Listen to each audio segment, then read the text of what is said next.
The stagecoach wasn't supposed to arrive that Christmas Eve, not through the blizzard, not when every sensible soul had taken shelter. But there it was, rolling into Pine Creek like a ghost from another world.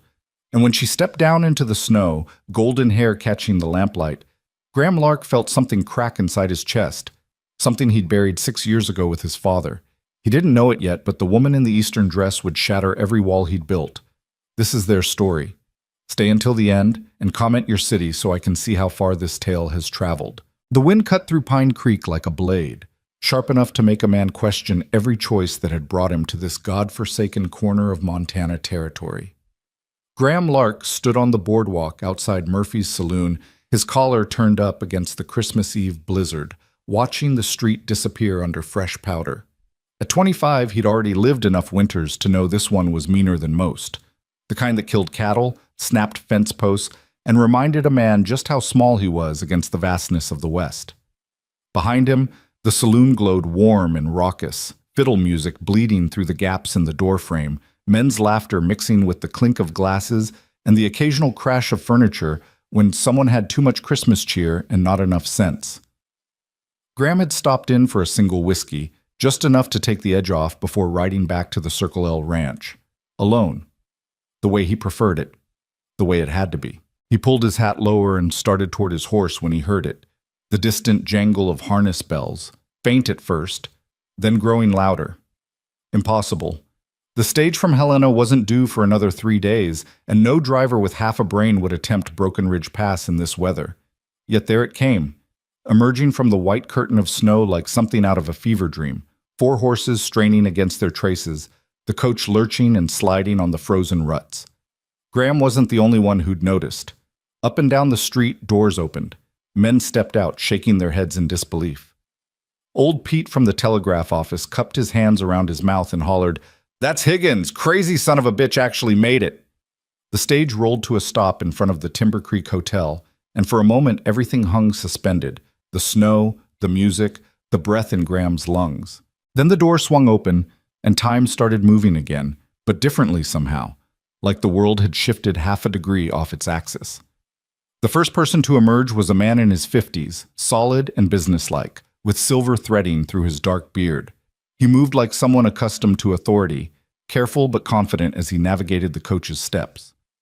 But Graham barely registered him, because behind him, stepping down into the swirling snow with one gloved hand gripping the doorframe, was a woman who didn't belong in Montana any more than a diamond belonged in a coal bucket. She was young, early 20s, he'd guess, with golden hair pinned up beneath a velvet traveling hat that probably cost more than most folks in Pine Creek made in a month. Her dress was deep green, tailored, and Eastern, with brass buttons that caught the lamplight spilling from the hotel windows. Everything about her screamed money, breeding, refinement. Everything about her said she'd stepped off the stage and into the wrong century. But it was her face that stopped Graham cold. Even from across the street, even through the falling snow, he could see the fine lines of her features, the determined set of her jaw, the intelligence in her eyes as they swept across the town, taking measure. She wasn't pretty in the fragile way of porcelain dolls. She was beautiful in the way of something wild that had been temporarily caged, something that still remembered what freedom tasted like. Their eyes met. It lasted no more than 3 seconds, maybe 4. But in that span, Graham felt the full weight of her gaze, curious, assessing, unafraid. Something in his chest lurched, a sensation he hadn't experienced since he was 19 years old, and stupid enough to believe in things like fate and future, and the possibility that another person could fill the empty spaces inside you. He turned away first, cursing under his breath. "Quite a sight, ain't she?" The voice belonged to Tom Murphy, who'd stepped out of his saloon to watch the commotion. He was grinning, tobacco stains yellowing his teeth. "Eastern quality, that one. You can smell the money from here." Graham grunted non-committally and started toward his horse again. "That's Evelyn Hart," Murphy continued, undeterred by Graham's silence. The man had a gift for knowing everyone's business before they knew it themselves. Traveling with her uncle, Lawless Hart. He's some kind of timber investor from Philadelphia. Word is they're here to look at the northern tracks, maybe buy up some land. "Good for them," Graham said flatly. He untied his horse's reins from the hitching post, his fingers clumsy in the cold. Heard they're staying through the new year. Shame you're such a hermit, Lark. Woman like that might what? Graham turned, and something in his expression made Murphy take a half step back. Might want to waste her time on a dirt-poor rancher? Might stick around long enough to see what Montana winters do to delicate eastern flowers? He swung up into the saddle, the leather creaking beneath him. She'll be gone before the week's out. They always are. He didn't wait for Murphy's reply. He urged his horse forward, past the hotel, past the warm glow of the windows where he could see the hearts being greeted by Gerald Foster, the hotel owner, past the false promise of Christmas cheer and human connection. Back toward the 6 miles of frozen trail that separated him from the Circle L, from the empty house his father had built, from the life he'd constructed out of necessity and stubbornness and the determination never to need anyone again. The wind howled across the open country, and Graham welcomed it. Cold was honest. Cold didn't pretend to be something it wasn't. Cold didn't make promises it couldn't keep. But as his horse picked its way through the drifts, he couldn't shake the image of golden hair catching lamplight, of eyes that had seen straight through him in the space of a heartbeat. By the time he reached the ranch, his beard was crusted with ice, and he'd convinced himself he was being a fool. She was just a woman, a pampered, privileged woman who'd be on the first stage out of Pine Creek the moment she realized what the West really was. Not some romantic adventure from a dime novel, but a grinding test of endurance that broke the weak and hardened the strong into something barely human. The Circle L sat in a shallow valley, protected on 3 sides by ponderosa pines that his father had refused to cut. The ranch house was solid but spare, 2 rooms and a loft, built to withstand weather, not impress visitors. The barn was larger and in better repair. Priorities. Out here, animals mattered more than comfort. Graham stabled his horse, forked out hay, checked the dozen head of cattle huddled in the lee of the barn. Then he walked through the snow to the dark house, his boots the only sound in the vast silence. Inside, he lit a single lamp and built up the fire, his movements automatic from 6 years of practice. The room was clean but austere. A table, 2 chairs, a shelf of books his mother had loved and his father had tolerated. No decorations, no wreath on the door, no acknowledgement that tomorrow was anything but another day closer to spring. Christmas had died the year his father did. Graham poured himself a generous whiskey and sat at the table staring at the fire. Outside, the wind tested the walls, seeking weaknesses. Finding none, it moved on, disappointed. He thought about the woman, Evelyn, Murphy had called her, and felt a flicker of something dangerous, curiosity maybe, or worse, interest. He crushed it ruthlessly. He'd learned his lesson about beautiful things that didn't belong in Montana. His mother had been one, a school teacher from Boston who'd fallen in love with his father's promises of adventure and wide-open spaces. She'd lasted 8 years before the loneliness and the cold and the endless work had worn her down to nothing. He'd been 12 when she died, old enough to understand that love wasn't enough, that wanting something badly didn't make it possible. His father had changed after that, became harder, more remote. The land takes everything eventually, he'd told Graham once, drunk on Christmas Eve, staring into a fire much like this one. Your mother, your dreams, your softness. If you're smart, you'll stop fighting it, let it take what it wants and protect what's left. Graham had thought he understood. Then 6 years ago, his father had gone out to check on the herd during a January blizzard and hadn't come back. They'd found him 3 days later, frozen solid, 100 yards from the barn. He'd gotten turned around in the whiteout, died within shouting distance of home. After that, Graham had stopped pretending the West was anything but a beautiful, merciless enemy. He'd rebuilt the herd, repaired the fences, kept the ranch running through sheer stubbornness. He'd stopped going to town except when necessary. He'd stopped letting people get close. He'd stopped believing in Christmas miracles or second chances, or the idea that another person could be anything but a liability in a place where weakness meant death. It had worked. He'd survived. He'd even prospered, in his own small way. The Circle L wouldn't make anyone rich, but it was his, free and clear, and he owed nothing to any man. The price was loneliness so complete it had become a kind of companion, reliable in its constancy. Graham finished his whiskey and went to bed, expecting to forget Evelyn Hart by morning. He didn't. Christmas morning dawned clear and cold. The kind of day that made the snow sparkle like crushed diamonds and hurt your eyes to look at too long.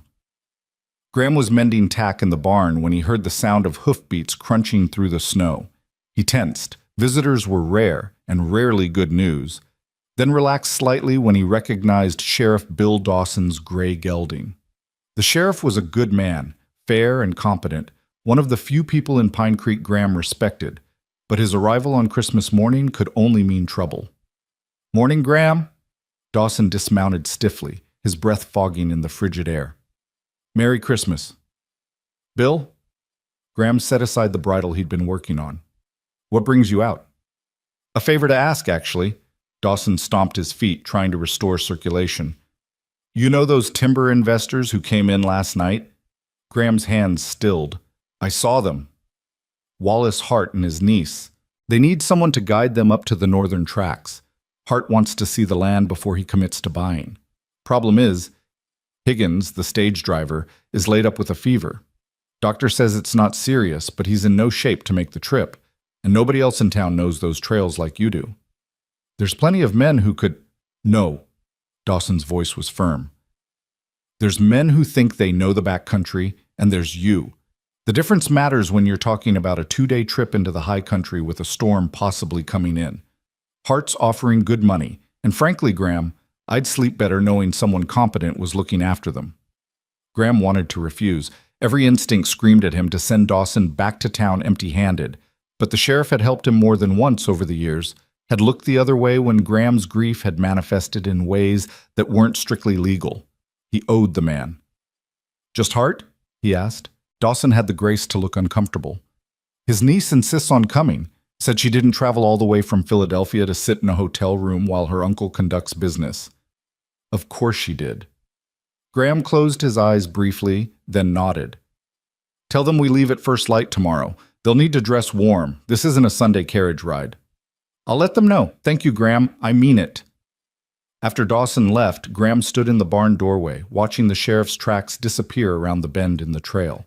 He had a bad feeling about this, a premonition that taking Evelyn Hart into the wilderness was going to change something fundamental, break something that couldn't be repaired.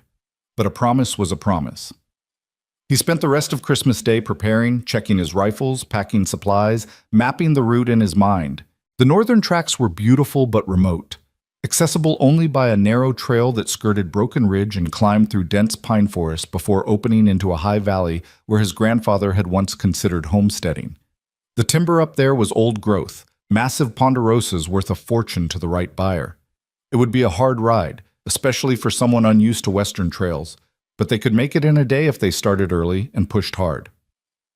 That night, as Graham lay in bed listening to the wind, he let himself wonder what it would be like, spending 2 days with a woman who probably thought Montana was all cowboys and Indians, who'd never known real cold or real hunger or real fear.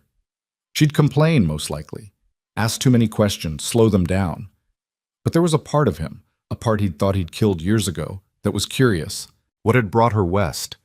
What did she see when she looked at this harsh, unforgiving country?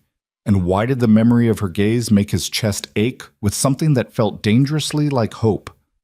He crushed the feeling, rolled over, and forced himself to sleep. Tomorrow would come soon enough. Graham rode into Pine Creek just as the sun was coloring the sky pink and gold behind the mountains. The town was quiet, most folks still sleeping off Christmas celebrations. Only the hotels showed signs of life, smoke rising from the chimney, lamplight in the windows. He tied his horse to the rail and was about to knock when the door opened and Wallace Hart stepped out, dressed in expensive traveling clothes that wouldn't last a day in the backcountry. He was a big man, probably imposing in a Philadelphia boardroom, but here he just looked out of place. "Mr. Lark, I presume?" Hart extended a hand, his grip firm and businesslike. "Wallace Hart, I appreciate you agreeing to guide us on short notice. Sheriff Dawson said you needed help." Graham shook briefly and released. "If we're going to make this work, you'll need different clothes. What you're wearing won't—" "Uncle Wallace, I found the—" The voice came from inside the hotel, and then she appeared in the doorway, and Graham's carefully maintained composure cracked. Evelyn Hart was dressed in men's clothes, canvas trousers, a heavy wool shirt, sturdy boots. Someone, probably the hotel owner's wife, had outfitted her properly. Her golden hair was braided and pinned up under a wide-brimmed hat. She looked practical, capable, and more beautiful than she had any right to be. Her eyes found his, and for the second time, Graham felt that jolt of recognition, of something clicking into place that shouldn't click, that couldn't click, because he'd sworn off this kind of foolishness years ago. "You're our guide." It wasn't a question. She studied him with the same direct assessing gaze she'd used on the town. "I'm Evelyn Hart." "Graham Lark." He touched the brim of his hat, a gesture automatic from childhood manners his mother had drilled into him. "This isn't going to be an easy ride, Miss Hart. The trail's rough, and we'll be camping overnight. If you'd prefer to stay in town, I wouldn't—" Her chin lifted slightly, a gesture of determination he recognized because he'd seen it in his own mirror often enough. "I didn't come to Montana to sit in parlors, Mr. Lark." Wallace Hart chuckled. "You'll find my niece has a stubborn streak, Mr. Lark. Comes from her father's side of the family." "Stubbornness keeps you alive out here," Graham said, still holding Evelyn's gaze. "But so does knowing when to admit you're in over your head." "Then I suppose we'll find out which applies." Her voice was level, but he caught a flash of something in her eyes. Annoyance, maybe, or the spark of a challenge accepted. Against his better judgment, Graham felt his mouth twitch towards something that might have been a smile if he'd remembered how. "I suppose we will. We need to get moving if we want to make camp before dark." "Can you ride?" "I've been riding since I was 6 years old." "English saddle?" "Does it matter?" "Western saddle's different. Heavier. Built for long days and rough terrain, not jumping fences in a paddock." "Then I'll learn." She moved past him toward where the horses waited, and he caught a scent of something floral, lavender maybe, or rosewater, that had no business in a Montana winter. The ride started in silence, single file on the narrow trail that led north out of Pine Creek. Graham took point, Wallace Hart in the middle, and Evelyn bringing up the rear. The first hour was easy, following the creek bottom where the snow wasn't too deep and the horses could find their footing. Graham kept them at a steady walk, letting the Harts adjust to the saddles, the altitude, the reality of what they'd signed up for. He glanced back periodically, checking their progress.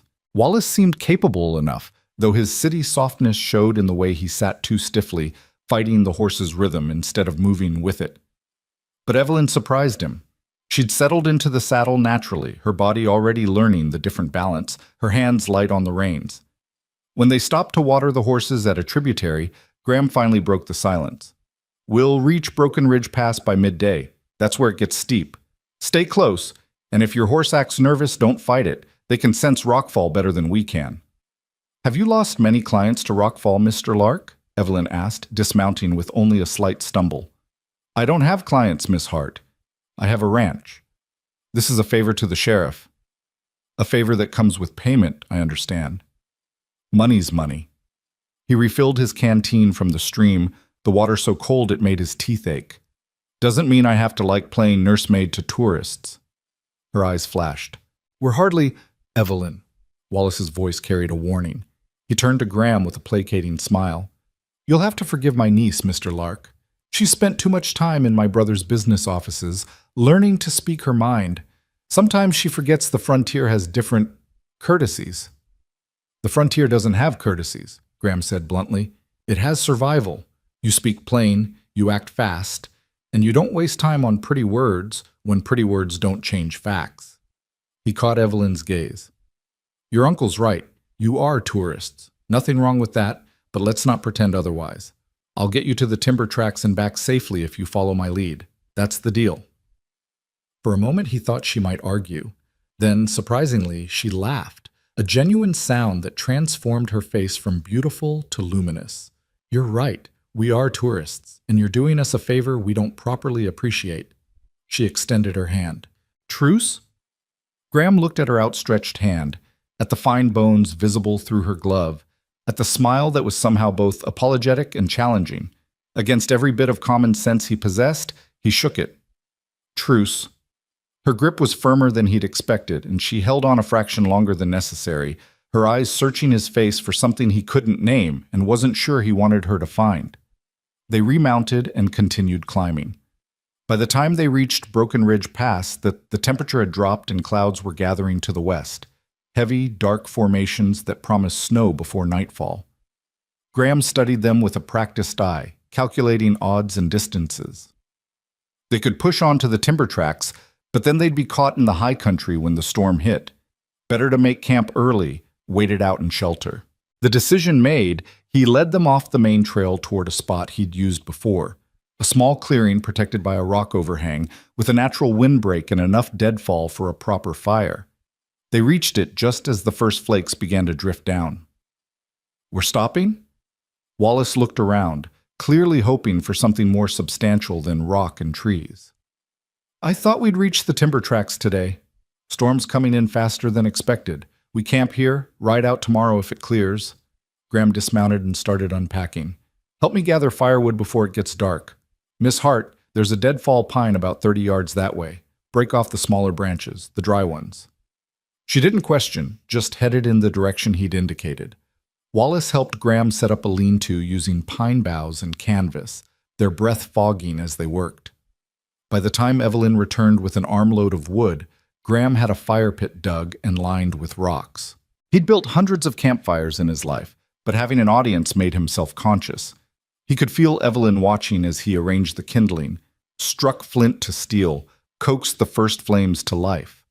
The fire caught and grew, pushing back the darkness and the cold, creating a small circle of warmth and light in the vast wilderness. "You make it look easy," she said softly, holding her hands out to the heat. "Practice." He set up the coffee pot, measured grounds from a tin. "Out here, fire's the difference between alive and dead."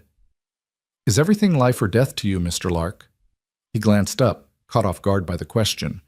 In the firelight, her face was softer, more vulnerable than the determined woman who'd faced him down in Pine Creek.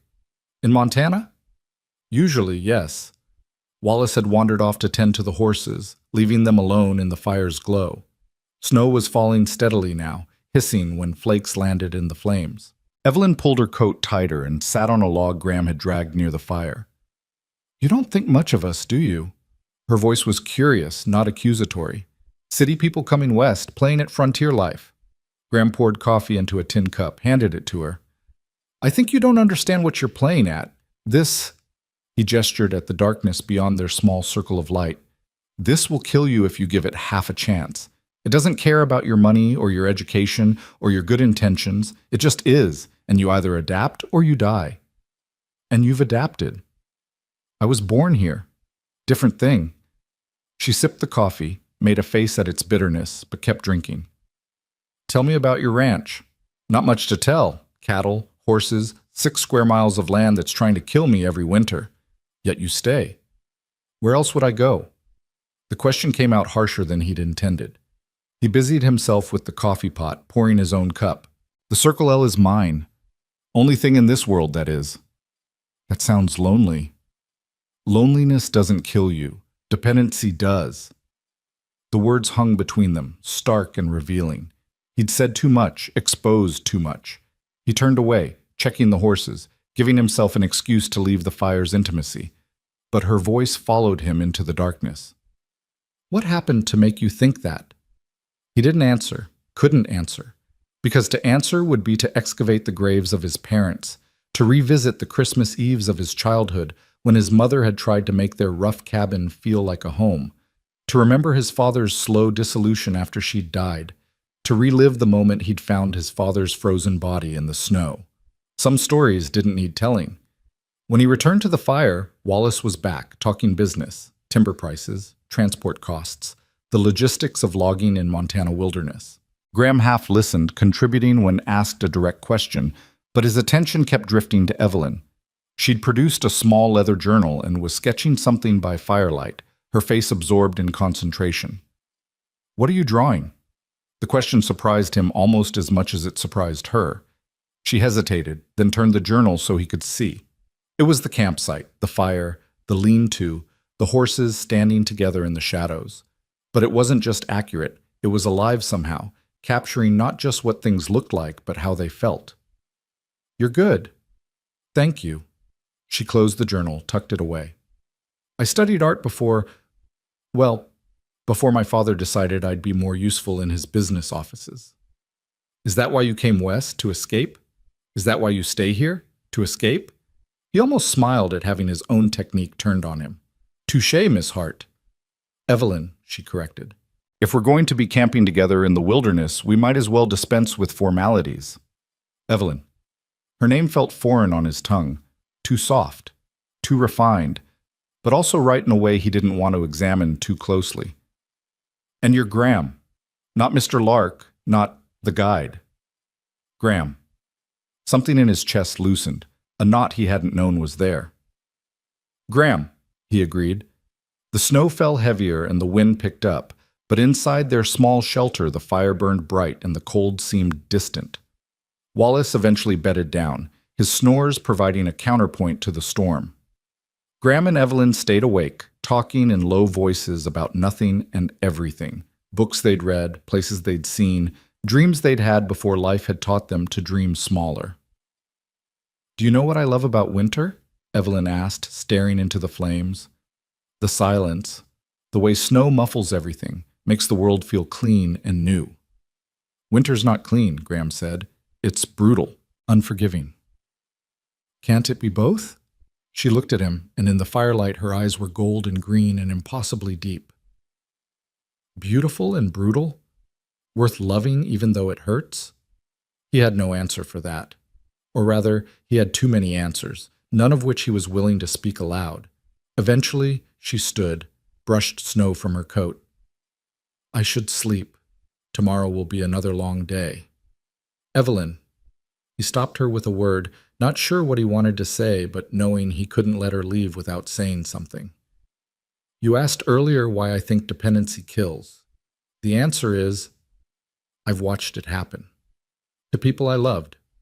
This place, Montana, it's magnificent, but it takes everything, your strength, your softness, your hope. If you depend on anyone but yourself, when they break, and they will break, you go down with them. She studied him for a long moment, snow catching in her hair, melting on her cheeks. Maybe you've just never met anyone strong enough not to break. Then she was gone, disappearing into the lean-to, leaving Graham alone with the fire and the snow and the uncomfortable sensation that something inside him was shifting, thawing, coming dangerously back to life. He sat up long after the fire burned down to embers, watching the snow fall and wondering what the hell he was doing, letting a woman he barely knew chip away at walls he'd spent 6 years building. The answer, he suspected, was both simple and terrifying. He was lonely. Had been lonely for so long he'd forgotten what it felt like to want someone's company, to share thoughts with another person, to hear his name spoken with something other than transaction or necessity. And Evelyn Hart, with her Eastern grace and her artist soul and her refusal to be intimidated by his rough edges, was exactly the kind of dangerous he couldn't afford. But dangerous things, he'd learned, had a way of being irresistible. The snow continued falling through the night, and Graham sat vigil by the dying fire, torn between the man he'd become and the man he used to be, between survival and the terrifying possibility of something more.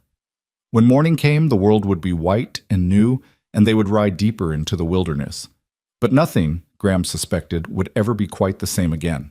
Dawn broke cold and crystalline, the storm having passed in the night and left behind a world transformed.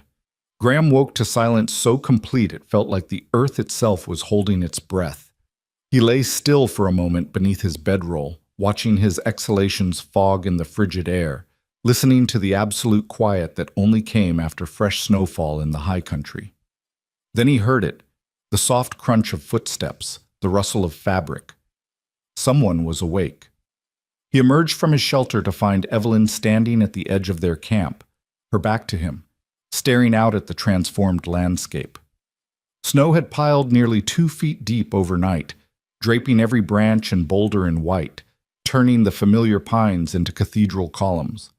The rising sun caught the crystals and made them sparkle like scattered stars. She didn't turn when he approached, but he saw her shoulders shift slightly, acknowledging his presence. For a long moment neither spoke, both simply watching as light spread across the valley below them, painting the snow in shades of pink and gold. "I've never seen anything like this," she finally said, her voice hushed, reverent. In Philadelphia, snow is just cold and gray and something to be endured. But this, she gestured helplessly at the vista before them. This is what cathedrals try to be and fail. Graham found himself looking at the landscape through her eyes, seeing what had become commonplace to him rendered new and miraculous.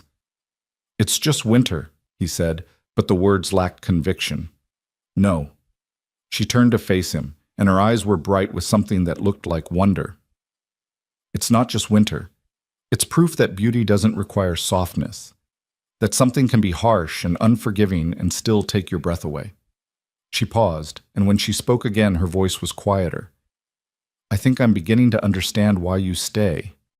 He wanted to tell her she was wrong, that she was romanticizing hardship, seeing poetry where there was only survival. But standing there in the pristine morning, watching dawn light catch in her hair and paint her face in shades of rose and amber, he couldn't find the words to deny what she'd said. Because she was right. This was why he stayed. Not for comfort or company or ease, but for moments like this, moments when the world revealed itself as something larger and more magnificent than the small struggles of human existence. We should wake your uncle, he said instead, breaking the spell. We've got hard riding ahead if we want to reach the timber tracks by afternoon. The moment passed. Evelyn nodded and moved toward the lean-to where Wallace still slept. Graham busied himself with the fire, coaxing last night's embers back to life, setting coffee to boil.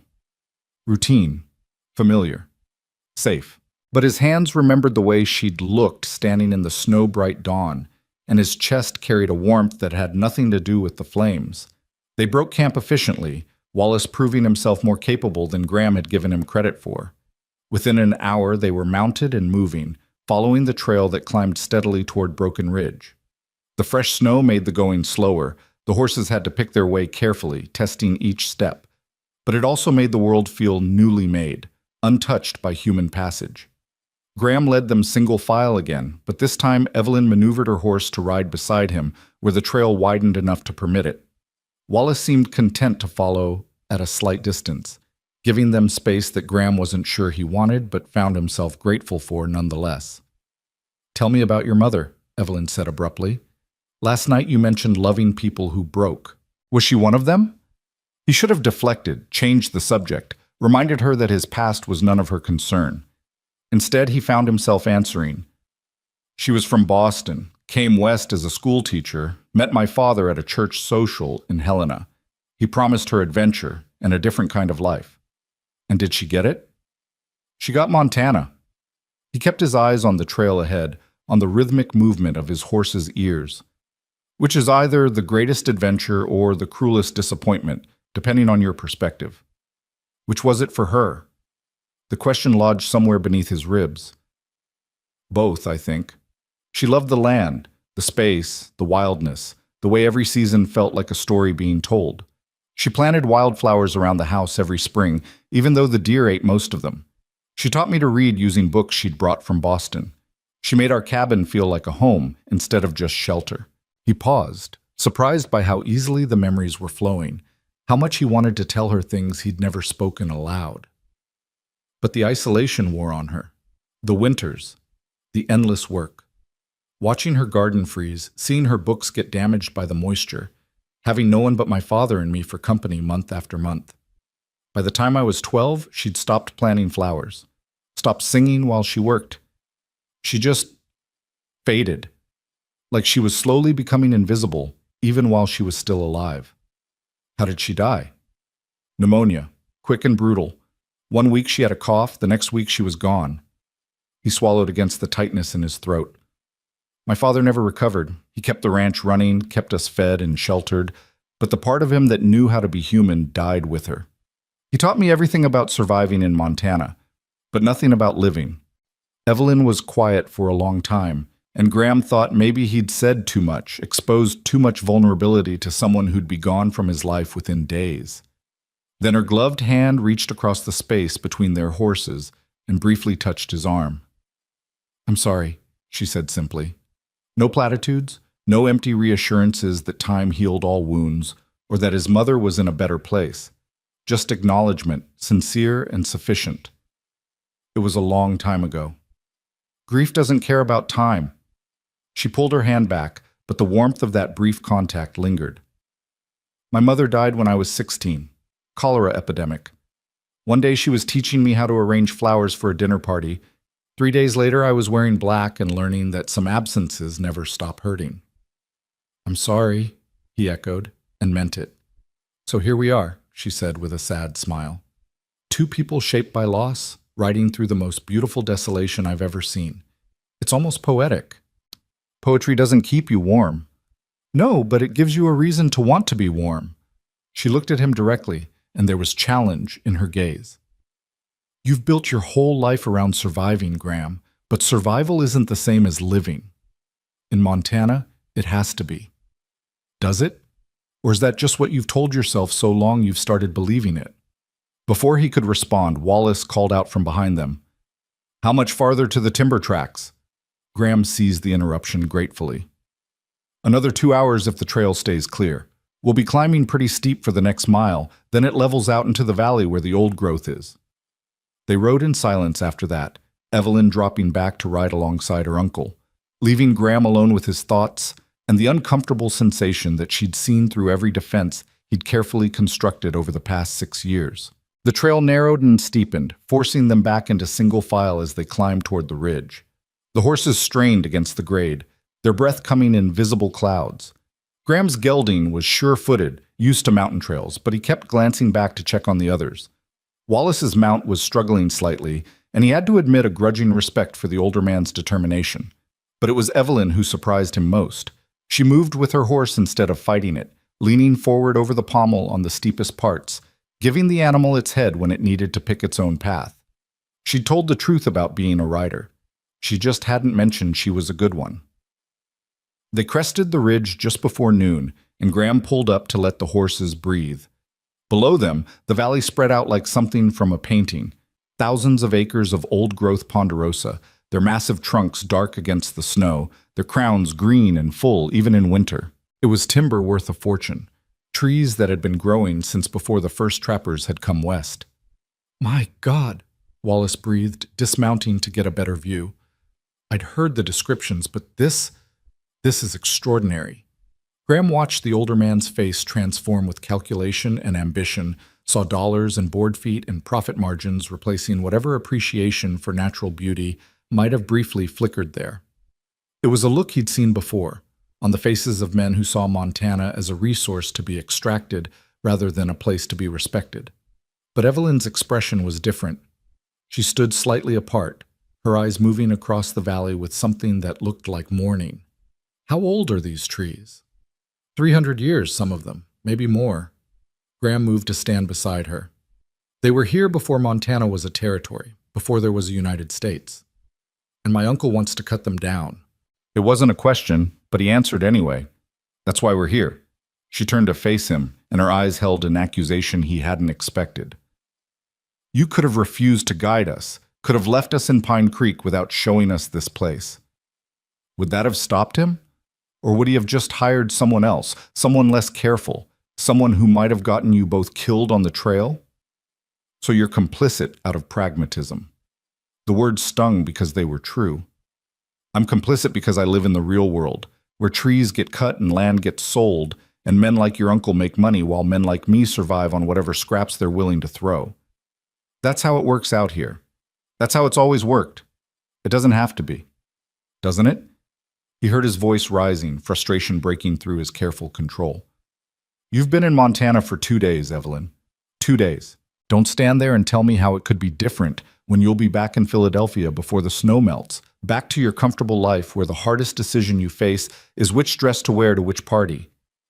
She didn't flinch from his anger. Instead, she stepped closer, and her voice when she spoke was quiet but fierce. You don't know anything about my life, Graham. You don't know what I've sacrificed or what I've lost or what battles I've fought in ballrooms and boardrooms where the weapons are words instead of rifles, but the casualties are just as real. You think hardship is unique to the frontier? You think suffering requires snow and isolation? I think the frontier doesn't pretend to be anything but hard.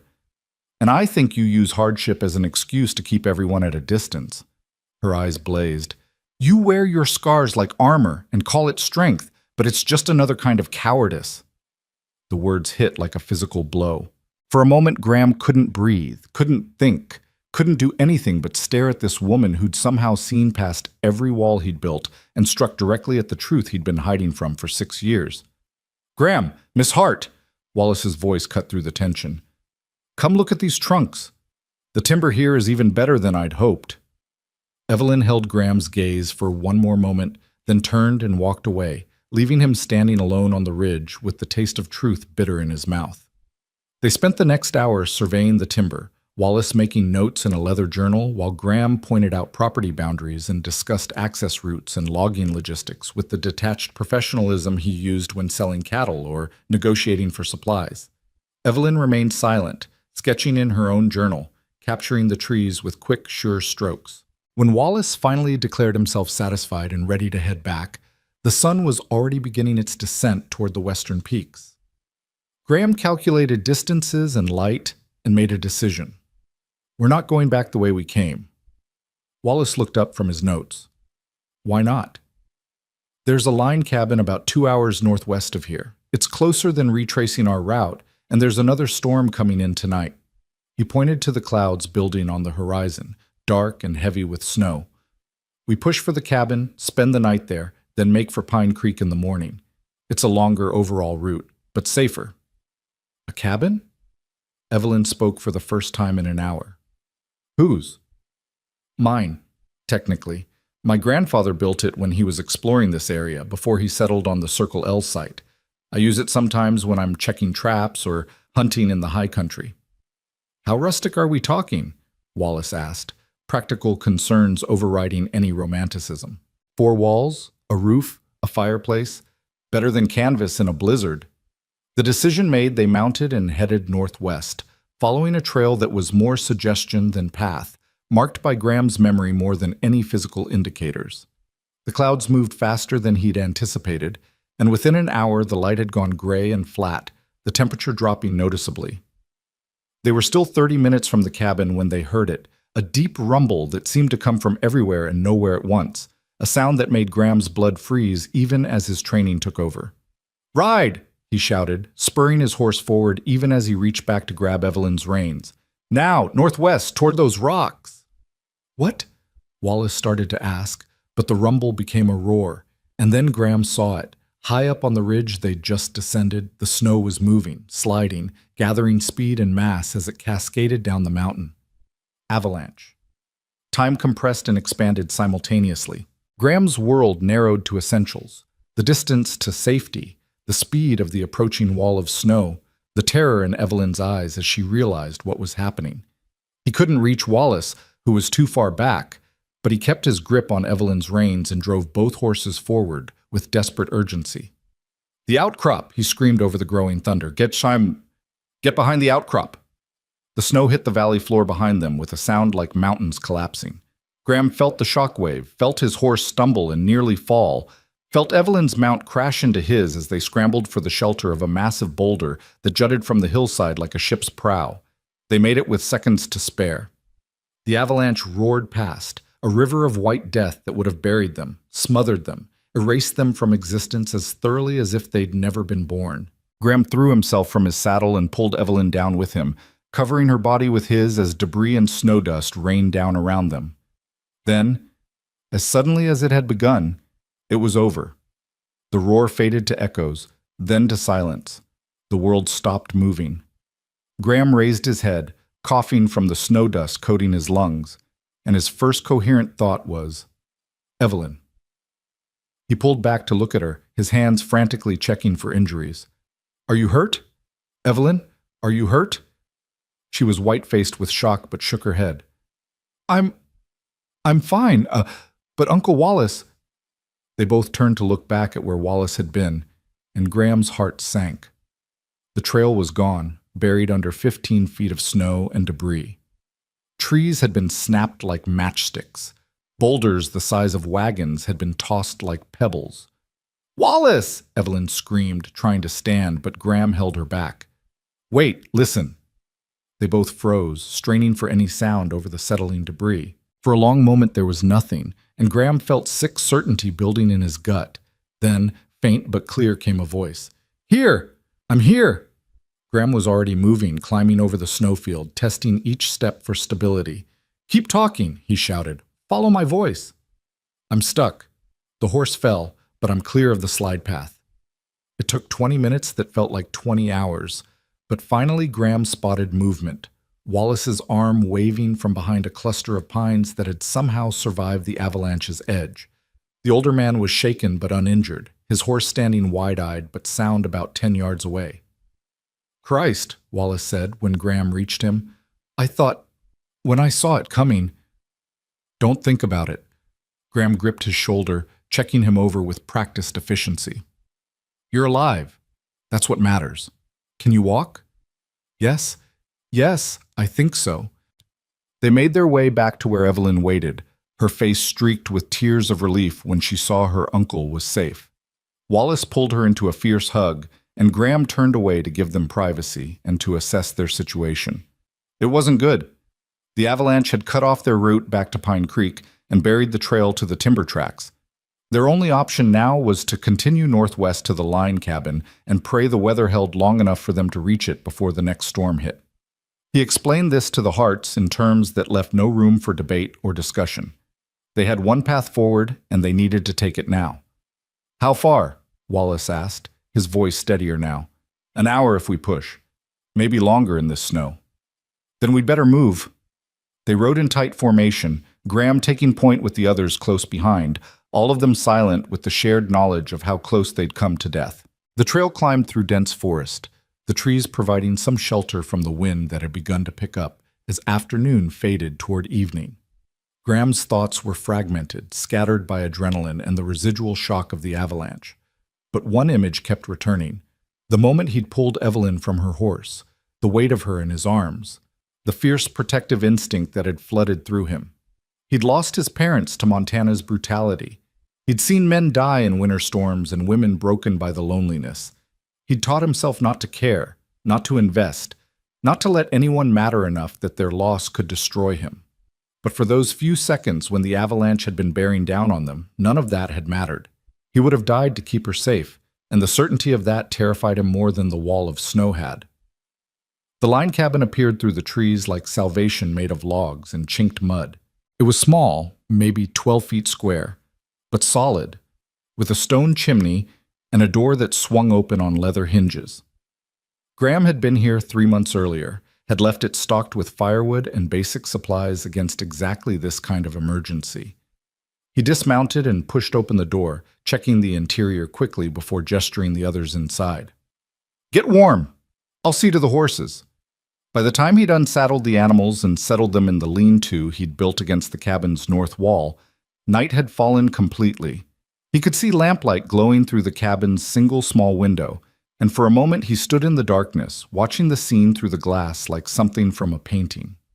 Evelyn crouched by the fireplace, coaxing flames from kindling, Wallace examining shelves of canned goods and dried meat, both of them alive and safe in a tiny circle of light against the enormous darkness of the Montana wilderness. He'd kept them alive. He'd done his job.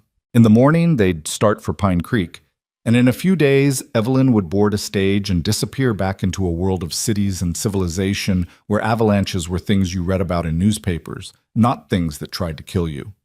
The thought should have brought relief. Instead, it felt like grief. He entered the cabin to find Evelyn had worked a small miracle. The fire was burning steadily, the lamp was lit, and she'd somehow located the coffee pot and set it to boil.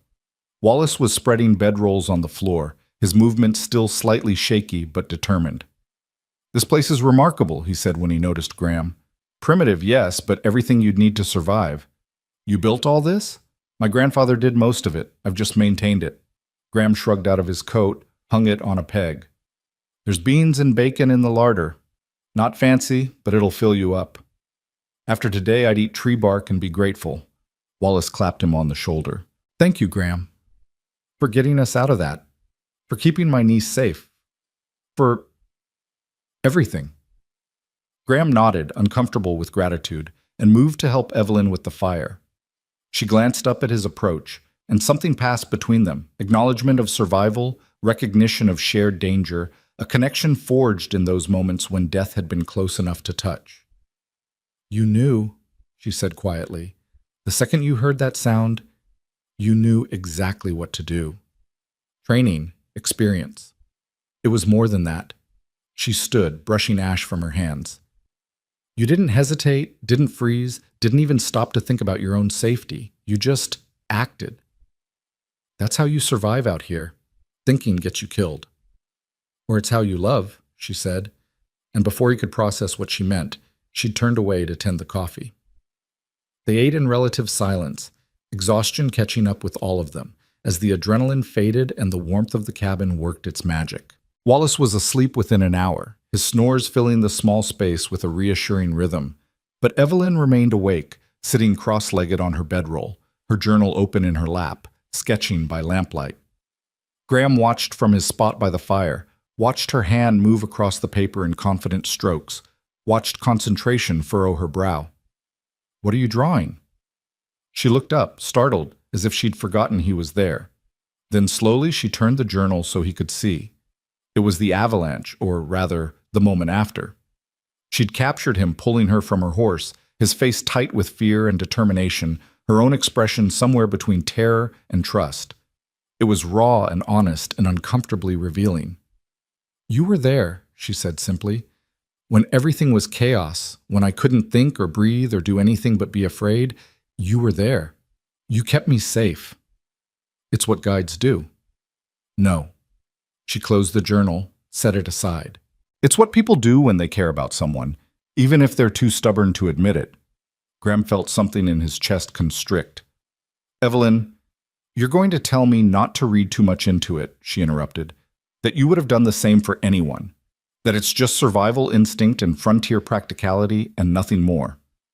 She moved closer until she was sitting beside him, close enough that he could feel her warmth through the cold air. "But I don't believe you." "What you believe doesn't change reality."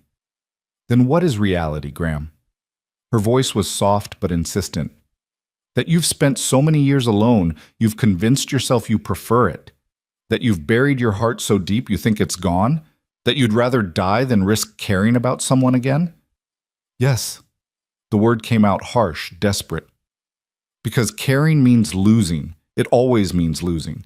My mother cared, and Montana killed her. My father cared, and he spent his last years as a ghost. I watched them both fade away, and I swore I'd never—" He stopped, breathing hard, shocked by how much he'd revealed. Evelyn didn't touch him, didn't try to comfort him with empty platitudes. She just sat there, present and real and unbearably patient, waiting until his breathing steadied and he could look at her again. "I'm not your mother," she said finally. "I'm not fragile or delicate or unprepared for hardship. I've survived things that would break most people. The death of my mother, the casual cruelty of Philadelphia society, 5 years working in a business that treats women as decorative objects instead of human beings with minds and dreams and worth." Her eyes held his, refusing to let him look away.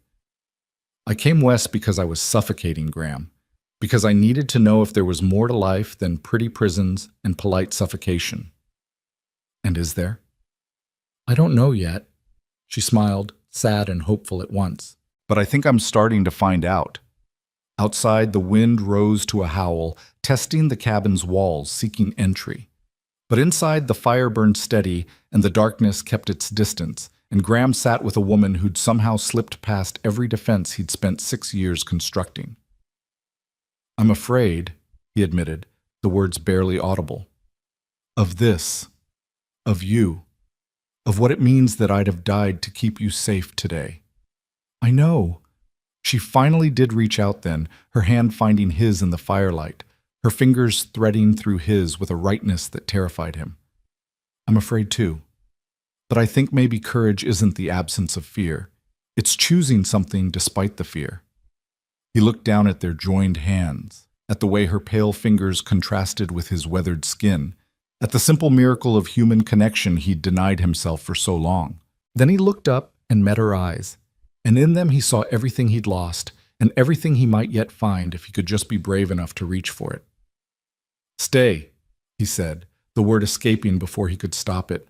"When this is over, when your uncle's business is done, don't go back to Philadelphia. Stay. Stay. Surprise flickered across her face, followed by something that looked like joy, but then both faded into something more complex. Graham, forget I said it.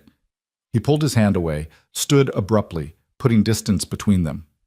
It's late. We should sleep. Long ride tomorrow. Graham, wait. But he'd already moved to his bedroll on the far side of the cabin, turning his back, closing himself off, because the alternative, staying, talking, risking even more vulnerability, was more than he could bear. He heard her sigh, heard the rustle as she settled into her own blankets, heard the lamp being extinguished. Darkness filled the cabin, broken only by the fire's dying glow. But he couldn't sleep. He lay awake listening to her breathing, to Wallace's snores, to the wind attacking the walls, and thought about the moment when the avalanche had been bearing down on them. The crystalline clarity of that instant, when every calculation had reduced to a single imperative. Save her. Nothing else had mattered. Not his carefully constructed isolation, not his determination to need no one, not his belief that caring was weakness. In that moment, he would have given everything to keep her safe. And the terrifying truth was, he still would. Somewhere in the darkness, Evelyn spoke. I heard you, you know. What you said before you tried to take it back. Graham didn't respond, didn't move, barely breathed. And for what it's worth, she continued, her voice soft but clear, part of me wants to say yes, wants to stay and see what might grow between us in this beautiful, brutal place. She paused. But I need you to understand something. I won't stay for a man who won't let himself love me. I won't stay to watch you build walls and call it protection. If I stay, it has to be because you're willing to try, really try, to open your heart again, not just for me, for yourself. Silence stretched between them, heavy with possibility and impossibility in equal measure. I don't know if I can, Graham finally said. I know, that's what scares me. Outside, snow began to fall again, soft and relentless, covering the world in white silence. Inside the cabin, two people lay awake in the darkness, close enough to touch, but separated by walls that neither prayers nor proximity could break. Not yet. Maybe not ever. But the question had been asked, and in the asking, something fundamental had shifted. The avalanche hadn't killed them, but it had broken something loose, some frozen part of Graham's heart that had begun, against all his intentions, to thaw. Whether that would lead to growth or devastation remained to be seen. The fire burned down to embers, and eventually, exhaustion claimed them both. But even in sleep, Graham's hand remained outstretched across the small distance between his bedroll and hers, fingers reaching for something he couldn't name and didn't dare believe in. Tomorrow, they would ride for Pine Creek. Tomorrow, reality would reassert itself with all its complications and impossibilities. Tomorrow, the choice he'd offered and she'd complicated would need to be addressed. But for tonight, there was only the cabin, the snow, and the fragile, impossible hope that maybe, just maybe, two broken people might find a way to be whole together. Morning came too soon, and not soon enough. Graham woke to gray light filtering through the cabin's single window, and the sound of Evelyn moving quietly near the fireplace, coaxing the banked coals back to life. He watched her through half-closed eyes, this woman who'd somehow become essential to him in the space of 3 days, and felt the full weight of what he'd asked her last night settle on his chest like a stone. Stay. The single word hung in his mind, both plea and promise, both hope and terror. He'd meant it when he'd said it, but in the cold light of morning, the impossibility of what he was asking became clearer. What could he offer her? A hard life on a struggling ranch, winters that would test her spirit, isolation that would grind away at her cultured soul. He'd be asking her to choose the same fate his mother had chosen, and he'd watched how that story ended. Evelyn glanced over and caught him watching. Something passed across her face, recognition, maybe, or resignation, before she looked away and focused on the coffee pot. Morning, she said, her voice carefully neutral. I thought I'd let you and Uncle Wallace sleep a bit longer. The storm passed, but it's cold enough out there to freeze words before they leave your mouth. Graham sat up, the bedroll falling away, cold air hitting his skin and clearing the last fog of sleep. Wallace was still snoring softly on the far side of the cabin, oblivious to the tension crackling between his guide and his niece. We should head out soon as we can, Graham said, standing and moving to the window. Outside, the world was white and still, unmarred by tracks or movement, beautiful and deadly in equal measure. There's a pass about 2 hours south that should still be clear. We can make Pine Creek by nightfall if we don't run into trouble.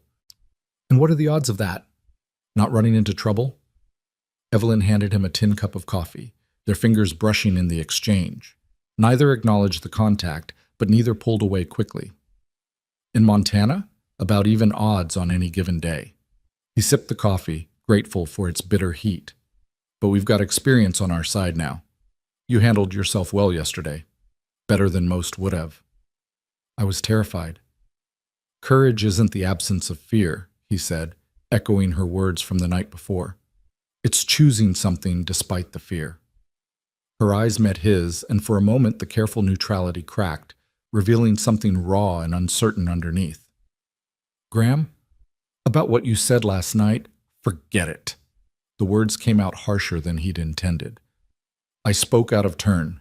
The avalanche, the danger, it made me say things I shouldn't have. You've got a life in Philadelphia, responsibilities. It was unfair of me to ask you to give that up. That's not what I was going to say. Then what were you going to say? But before she could answer, Wallace stirred and sat up, groaning as his stiff muscles protested. Good Lord, I feel like I've been trampled by a herd of cattle. Is that coffee I smell? The moment shattered. Evelyn turned away to pour her uncle a cup, and Graham moved to gather his gear, and the conversation they needed to have dissolved into the mundane necessities of breaking camp and preparing to ride. Within the hour, they were mounted and moving south, following a trail that switched back down through pine forest toward the lower valleys.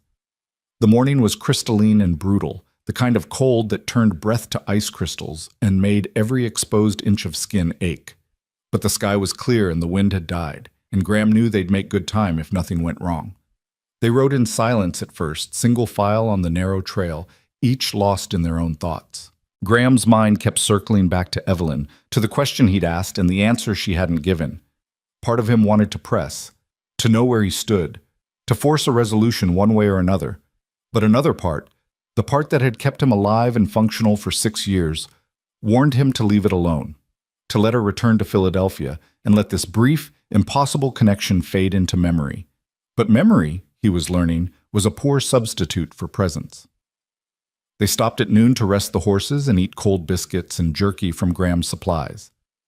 Wallace wandered off to take in the view. They'd emerged from the forest onto a ridge that overlooked miles of snow-covered valleys and distant peaks. It was magnificent and terrible, the kind of landscape that made humans feel appropriately small. Evelyn stood beside her horse, one hand on its neck, her face turned toward the sun. Graham approached slowly, giving her time to hear him coming, to decide whether she wanted to talk or be left alone. There's something I want to show you, he said when he reached her. If you're willing, it'll add about 30 minutes to our journey, but we'll still make Pine Creek before dark. She turned to look at him, curious. What is it? A place my mother loved. A valley about a mile east of here. She used to say it was proof that even winter couldn't kill beauty. He hesitated, uncertain why he was offering this, why it suddenly felt important to share this piece of his past with her. I haven't been there since she died, but I think she'd want someone to see it, someone who understands. Evelyn studied his face for a long moment, and he had the unsettling sensation that she could see every thought he was trying to hide. Then she nodded. I'd like that, very much. He explained the detour to Wallace, who agreed readily, and they set off east, following what was barely a trail, more a remembered path through Graham's childhood. The forest here was older, denser, the pines massive and spaced wide enough that riding between them felt like moving through a cathedral of wood and snow. Then the trees opened up, and there it was, a small valley, maybe a quarter-mile across, ringed by pines and dominated by a frozen pond at its center. The surface of the ice was smooth as glass, dusted with snow in patterns the wind had made. Around the edges, snow-covered boulders jutted up like sculpture, and beyond them the forest rose toward distant peaks that caught the afternoon sun and glowed gold against the blue sky. It was, quite simply, perfect. Oh, Evelyn breathed beside him, and that single syllable held more understanding than 1,000 words could have conveyed.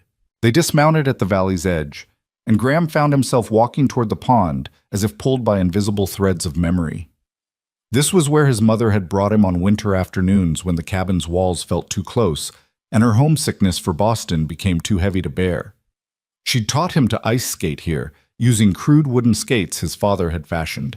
They'd made snow angels and built snow fortresses and pretended for a few hours that Montana was a place of magic rather than hardship. She was happy here, he said, not realizing he'd spoken aloud until Evelyn responded. Tell me about her. Not about how she died or how she faded, but about who she was when she was alive. So he did. Standing at the edge of the frozen pond with the winter sun painting everything gold, he told Evelyn about his mother, about her laugh that had sounded like music, about the way she'd sung while she worked, about her determination to bring culture and refinement to a place that had little use for either. He told her about the books she'd read to him, the lessons she'd taught, the dreams she'd shared about the kind of man she hoped he'd become. She wanted me to be strong but not hard, he said.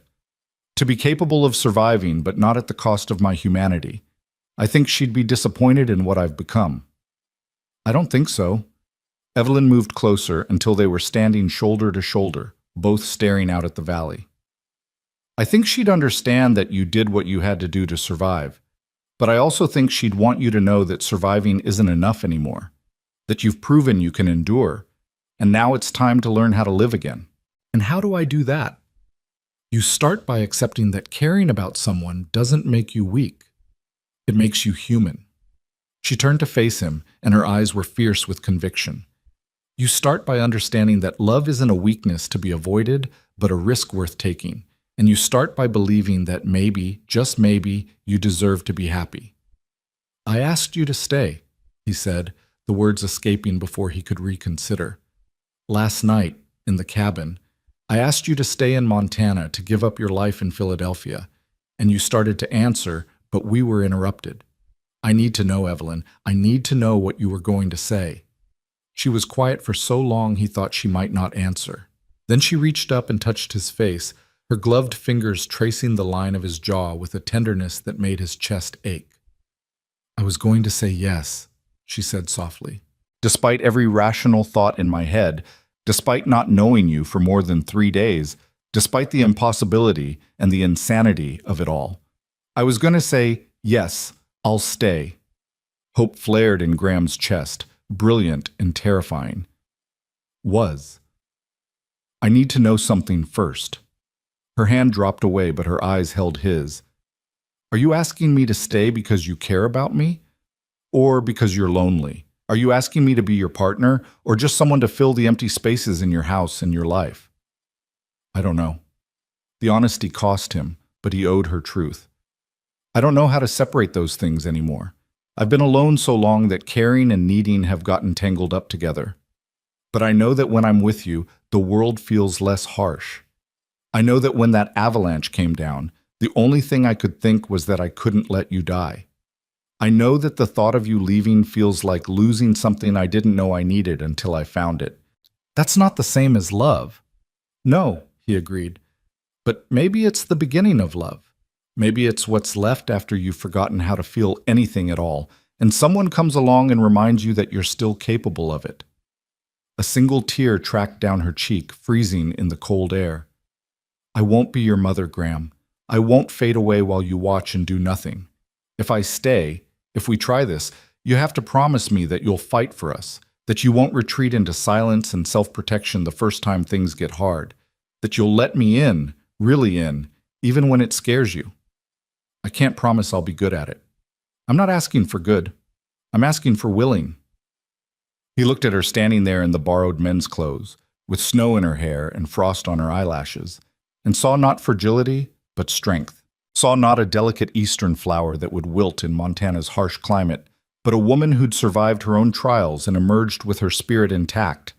Saw not someone who needed his protection, but someone who could stand beside him as an equal. I'm willing, he said, and meant it with every fiber of his being. I'm willing to try. She smiled then, radiant despite the tears, and closed the distance between them. When she kissed him, it was soft and tentative and flavored with salt and cold and promise.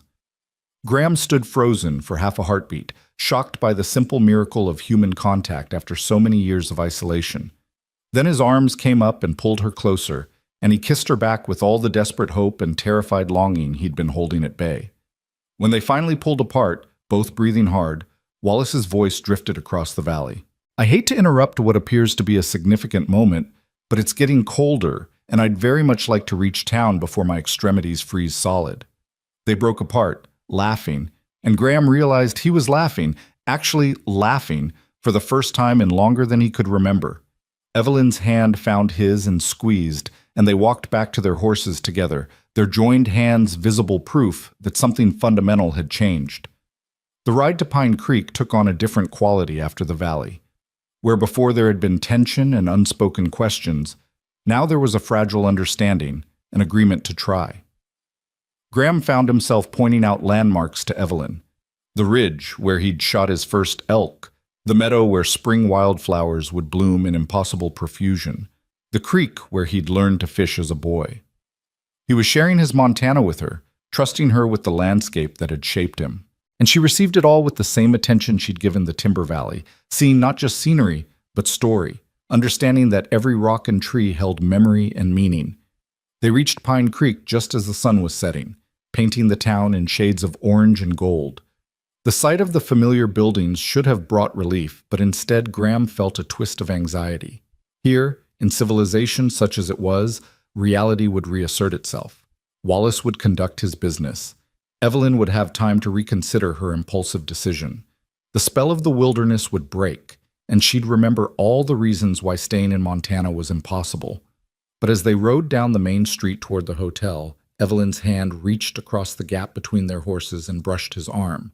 When he looked over, she was smiling, and the fear in his chest eased slightly. Maybe. Just maybe. They stopped in front of the hotel, where Gerald Foster emerged to greet them, his face showing relief at their safe return.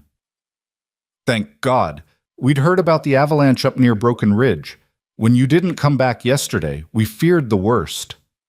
We took shelter in the line cabin, Graham explained, dismounting and helping Evelyn down. Her legs were unsteady after hours in the saddle, and she gripped his arms for balance, her face so close to his he could see the flecks of gold in her green eyes. Well, you're safe now, and that's what matters. Foster gestured toward the hotel. Come in, warm yourselves. I'll have Martha draw baths and prepare supper. Wallace headed inside immediately, clearly eager for the comforts of civilization, but Evelyn lingered on the boardwalk, and Graham found himself reluctant to leave her. There was something unfinished between them, some acknowledgement that needed to be made. I should get these horses to the livery, he said, not moving, and I should go inside, wash off 3 days of trail dust. She didn't move either. They stood there in the gathering dusk, the space between them charged with possibility and uncertainty. Finally, Evelyn spoke. Will I see you tomorrow? If you want to. I want to. She hesitated, then added, We need to talk.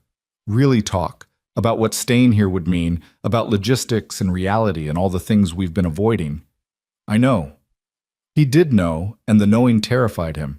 Because talking meant confronting all the reasons why this was impossible, why a wealthy woman from Philadelphia had no business throwing her life away on a Montana rancher. Morning. I could come by after I finish at the livery. Morning would be good. She reached up and touched his cheek again, the gesture already becoming familiar. Thank you, Graham, for showing me your mother's valley, for sharing that with me. Thank you for understanding why I needed to.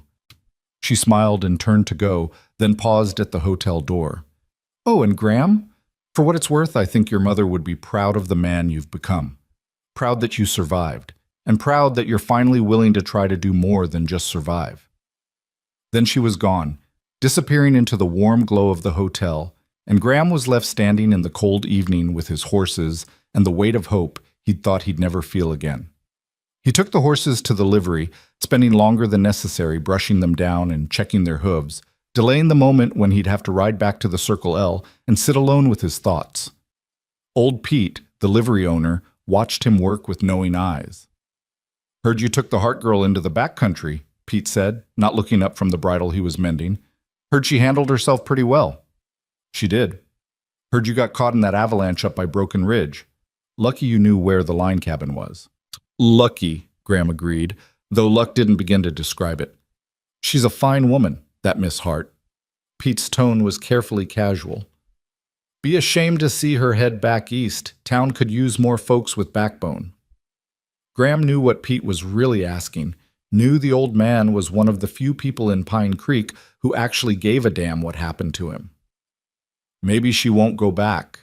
Pete's hand stilled on the bridle. That's so. Maybe. Well, Pete set aside his work and looked at Graham directly.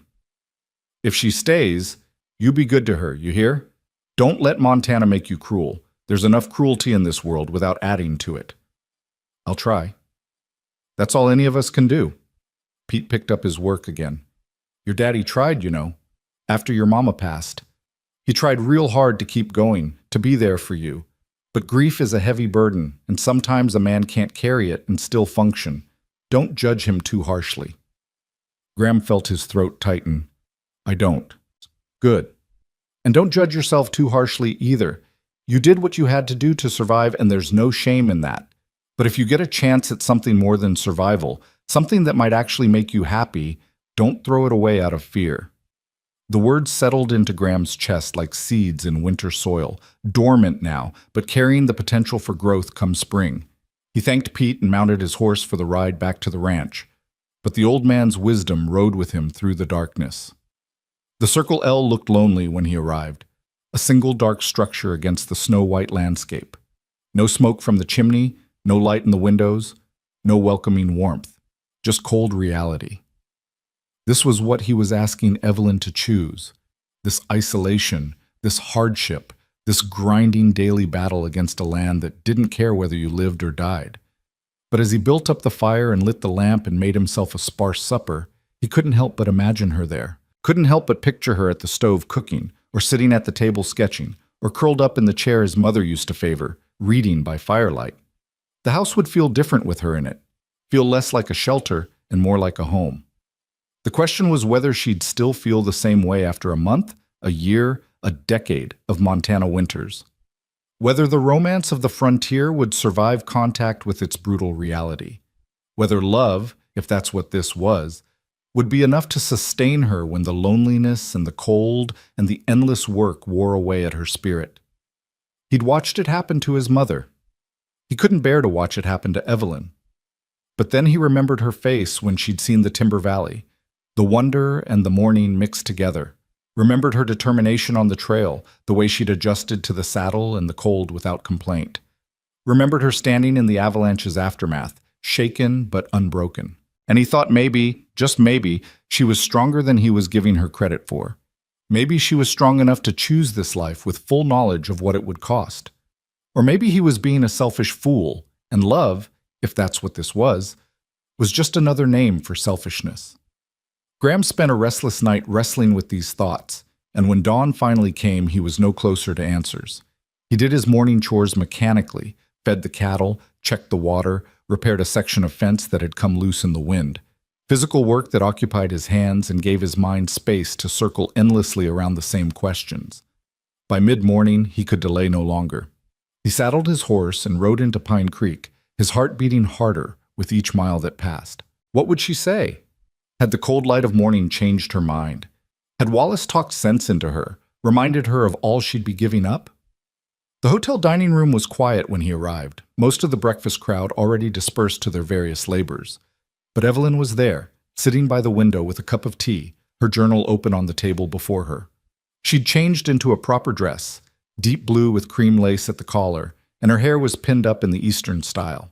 She looked beautiful and refined and utterly out of place, and Graham's courage almost failed him. Then she looked up and saw him, and her face transformed with a smile that made his chest ache.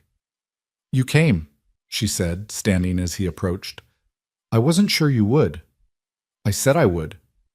"I know, but I also know you spent the night second-guessing everything, convincing yourself this was impossible." Her eyes searched his face. "Am I wrong?" "No," he admitted. "You're not wrong." "Good, because I spent the night doing the same thing, and I think we need to have the conversation we've been avoiding.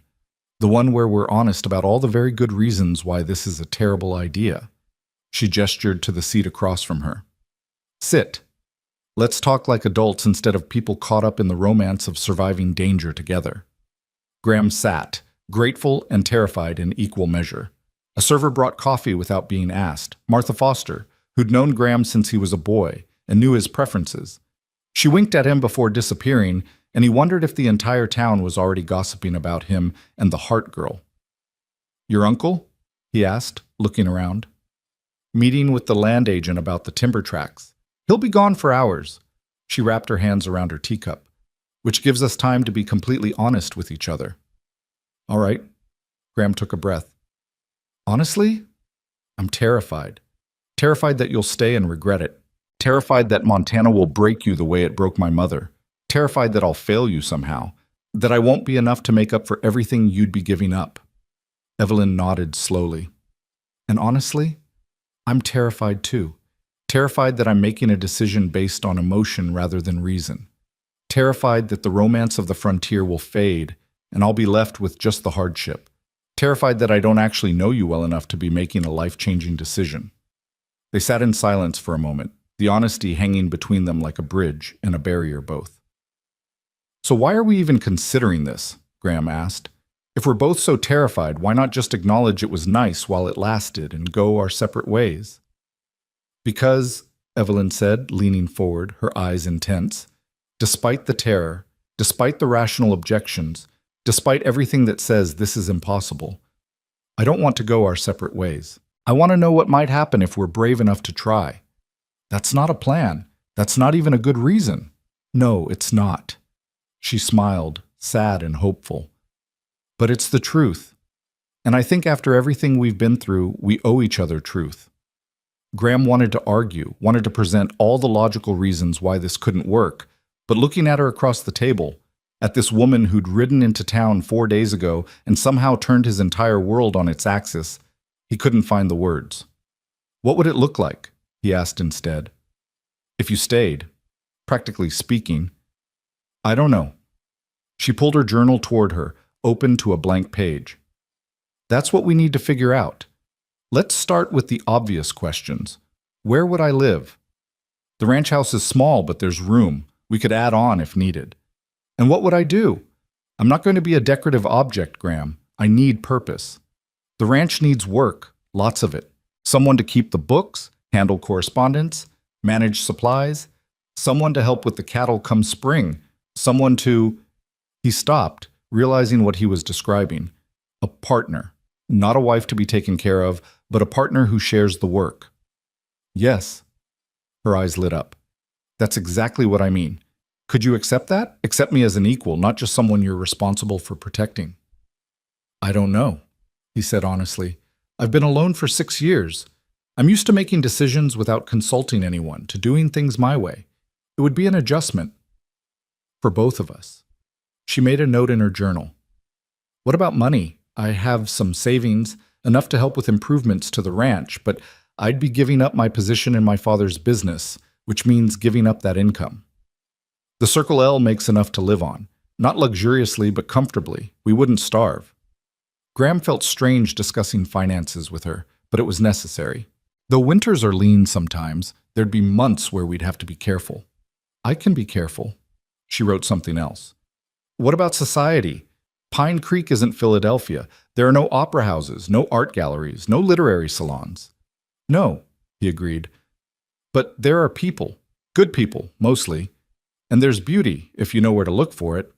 Your mother's valley isn't the only place worth seeing. I know, I've seen enough to know that. She looked up from her notes. But would it be enough? 10 years from now, 20, would I still feel like it was enough? That's what I don't know. I can't answer that for you. I know. She set down her pen. Graham, I need to tell you something about why I came west. I told you I was suffocating in Philadelphia, but it was more than that. I was dying there. Slowly, invisibly, but dying nonetheless. Every day, feeling more like a ghost in my own life. Going through motions that meant nothing, pretending to care about things that didn't matter. She took a shaky breath. When my uncle asked if I wanted to come to Montana, I said yes before he'd finished the question.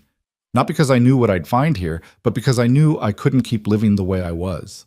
So the real question isn't whether Montana will be enough. It's whether I'm strong enough to build a life that matters, in a place that demands everything I have to give. Graham reached across the table and took her hand, the gesture feeling both natural and monumental. You're strong enough. I've seen it. But strength doesn't mean you have to do it alone. If you stay, if we try this, we face it together. The good and the bad, the beauty and the brutality. Together. Together, she repeated, testing the word. Then she laughed, the sound carrying equal parts joy and disbelief. We're really doing this, aren't we? We're really considering building a life together based on 3 days of knowing each other and one impulsive kiss in a frozen valley. We're considering it, Graham confirmed, but we don't have to decide today. Your uncle's business will keep him here for at least another week. That's time for you to see more of Montana, to see the ranch, to really think about what you'd be choosing. And time for you to decide if you really want this, if you're really willing to let someone back into your life, with all the risk and vulnerability that entails. Her hand tightened on his. Because I meant what I said, Graham. I won't fade away while you watch. If I stay, you have to meet me halfway. You have to be willing to open your heart, even when it terrifies you. I know. He met her eyes. And I'll try. That's all I can promise. I'll try. They sat there for a long time, hands joined across the table, the hotel dining room quiet around them. Outside, Pine Creek went about its business, horses clopping past, men calling greetings, the daily rhythm of frontier life continuing regardless of the monumental decisions being made over cooling coffee and tea. Finally, Evelyn spoke. Show me the ranch, tomorrow. I want to see where you live, how you live. I want to understand what I'd really be choosing. Tomorrow, Graham agreed. And Evelyn? Thank you. For what? For being brave enough to consider this, for seeing something worth trying in a broken-down rancher who'd forgotten how to hope. She stood, still holding his hand, and pulled him to his feet. They stood close, the table no longer between them, and she looked up into his face with fierce determination. You're not broken, Graham Lark. You're wounded, yes. Wary, certainly, but not broken. And maybe together we can both learn what it means to be whole. Then she kissed him, right there in the hotel dining room where anyone could see, and Graham kissed her back, no longer caring about propriety or gossip or what anyone might think. For the first time in 6 years, he was choosing something other than survival. He was choosing possibility, choosing risk, choosing to believe that maybe, despite all evidence to the contrary, love might actually be worth the cost. When they finally pulled apart, Martha Foster was watching from the kitchen doorway, a knowing smile on her weathered face. She nodded once, approving, then disappeared back into her domain. Tomorrow, Evelyn said again, her voice slightly breathless. Come at dawn. I want to see the sunrise from your land. Dawn it is. Graham left the hotel walking on air and dread in equal measure, his mind already racing ahead to tomorrow, to showing Evelyn his home, to the moment when reality would have its say about their impossible plans. But beneath the anxiety there was something else, a fragile, growing thing that felt dangerously like happiness. He spent the rest of the day preparing the ranch house, cleaning with an attention to detail he hadn't bothered with in years. He fixed the broken step on the porch, replaced the cracked window pane in the kitchen, put fresh linens on the spare bed in case she wanted to see where she might sleep. He was nervous as a schoolboy and felt foolish for it, but he couldn't help himself. This mattered. She mattered. And for the first time since his father died, the future felt like something more than just another season to survive. That night, he lay awake listening to the wind test the walls and thought about his mother's valley, about the way Evelyn had understood immediately why that place mattered. Thought about her standing in the avalanche's aftermath, shaken but unbroken. Thought about her voice saying, together, with conviction and hope. Maybe they would fail. Maybe Montana would prove too harsh, or the isolation too complete, or the weight of their respective wounds too heavy to carry together. Maybe this was the beginning of a heartbreak that would make his previous losses seem small by comparison. But maybe, just maybe, it was the beginning of something else entirely. Something worth the risk. Something his mother would have called a Christmas miracle, even though Christmas had come and gone and winter showed no signs of loosening its grip. Outside, snow began to fall again, and Graham watched it through the window until his eyes grew heavy and sleep finally claimed him. His last thought before darkness took him was of Evelyn's smile and the impossible promise of tomorrow. Dawn would come. She would come with it, and whatever happened after that, at least he would know he'd been brave enough to try. That had to count for something. Dawn came in shades of lavender and rose, painting the snow-covered rangeland in colors so delicate they seemed impossible in a place as harsh as Montana. Graham had been awake for an hour already, pacing the porch despite the cold, watching the road from Pine Creek with an anxiety that made him feel 17 again instead of 25. He changed his shirt twice, combed his hair more times than he cared to admit, and generally behaved like a fool over a woman he'd known less than a week. But she wasn't just any woman.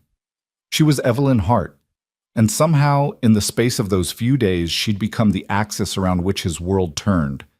He saw her coming while the sky was still more dark than light, a solitary figure on horseback moving through the pre-dawn gloom with confidence that spoke of growing familiarity with western trails.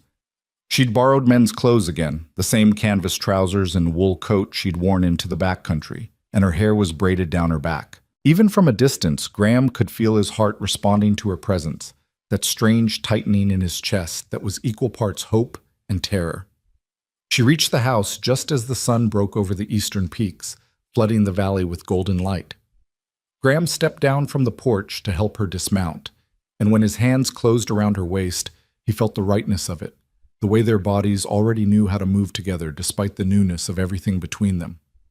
"You came," he said, the words inadequate but all he could manage. "Did you think I wouldn't?" She looked up at him, her face glowing in the sunrise, and smiled. "I told you I wanted to see your land. I meant it." "Come on, then." He took her horse's reins and led both animals toward the barn. "Let me show you the Circle L." He'd planned this out during his sleepless night, had mapped a route that would show her the ranch at its best while being honest about its challenges.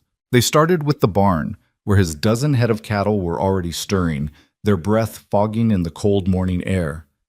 Evelyn moved among them without fear, running her hands over their flanks, asking intelligent questions about breeding and feed and winter survival rates.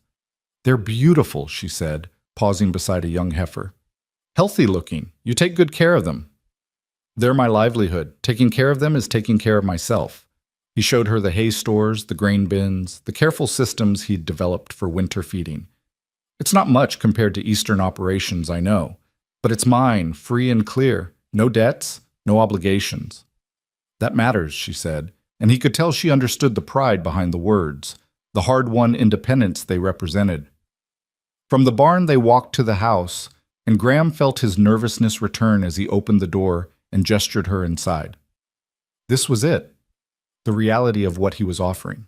A two-room cabin with a loft, spare and functional, nothing like the Philadelphia townhouse where she'd grown up. But Evelyn moved through the space with thoughtful attention, her artist's eye taking in details he'd stopped noticing years ago. The solid craftsmanship of his father's carpentry, the way morning light came through the east window and painted the rough wooden walls in gold. The shelf of his mother's books, still carefully preserved. The fireplace his grandfather had built from river stone. "It's honest," she said finally, turning to face him. "No pretense, no decoration for decoration's sake. Just what's needed to live and nothing more." Is that a good thing or a bad thing? She moved to the bookshelf, running her fingers over the spines. "It's honest," she repeated, "and I've spent too many years in places that valued appearance over substance. This place values substance. I can respect that." She pulled out a volume, his mother's copy of Wordsworth, and opened it carefully. On the flyleaf, in faded ink, was an inscription. "To Margaret, who understands that beauty exists even in wild places. With love, James." "Your father gave this to your mother," Evelyn said softly, "before they married, before she knew what wild places really meant." Graham took the book from her, stared at his father's handwriting. "I used to think it was a lie, that inscription, that he'd tricked her with romantic words and then brought her to a place that killed romance. But now I think maybe he really believed it. Believed that love and poetry could survive out here. Could they? She took the book back, held it like the precious thing it was. Did they survive for your parents? For a while. Maybe longer than I gave them credit for. He moved to the window, looked out at the land that had shaped and scarred him in equal measure. My mother never stopped loving this place. Not entirely. Even at the end, even when the isolation was crushing her, she'd still have moments where she'd look at the mountains or the sky and her face would light up, like she was remembering why she'd chosen this life. And your father? Did he still love her? Until the day he died. Maybe that's why he died. Walked out into that blizzard checking on cattle he could have checked the next morning. I think part of him wanted to follow her, wanted to stop fighting so hard to stay in a world where she didn't exist anymore. Evelyn set the book down and came to stand beside him at the window. Outside, the ranch spread before them. The barn, the corrals, the fenced pastures stretching toward the tree line, the mountains rising beyond like promises or warnings depending on your perspective. Is that what you're afraid of? She asked quietly. That I'll die and you'll follow? The bluntness of the question should have shocked him, but instead it felt like relief, like someone finally naming the fear that had haunted him for 6 years. Part of it, yes, but more than that, I'm afraid I'll watch you fade the way my mother did. Watch the light go out of your eyes as the winters pile up and the isolation grinds you down. Watch you become a ghost while still alive, going through motions but not really living. And what if I don't fade? She turned to face him fully, her voice gaining strength. What if I'm stronger than your mother was? What if I thrive here instead of just surviving? Then I'd be the luckiest man in Montana. He met her gaze, forced himself to be as honest as she was being. But I'd still be terrified every single day that I'd wake up and find it had all been temporary. That you'd realized you'd made a mistake and there was nothing I could do to fix it. Graham. She took his hands, held them between her own. I can't promise I won't have doubts. I can't promise every day will be easy or that I'll never miss Philadelphia or that this will be some perfect frontier fairy tale.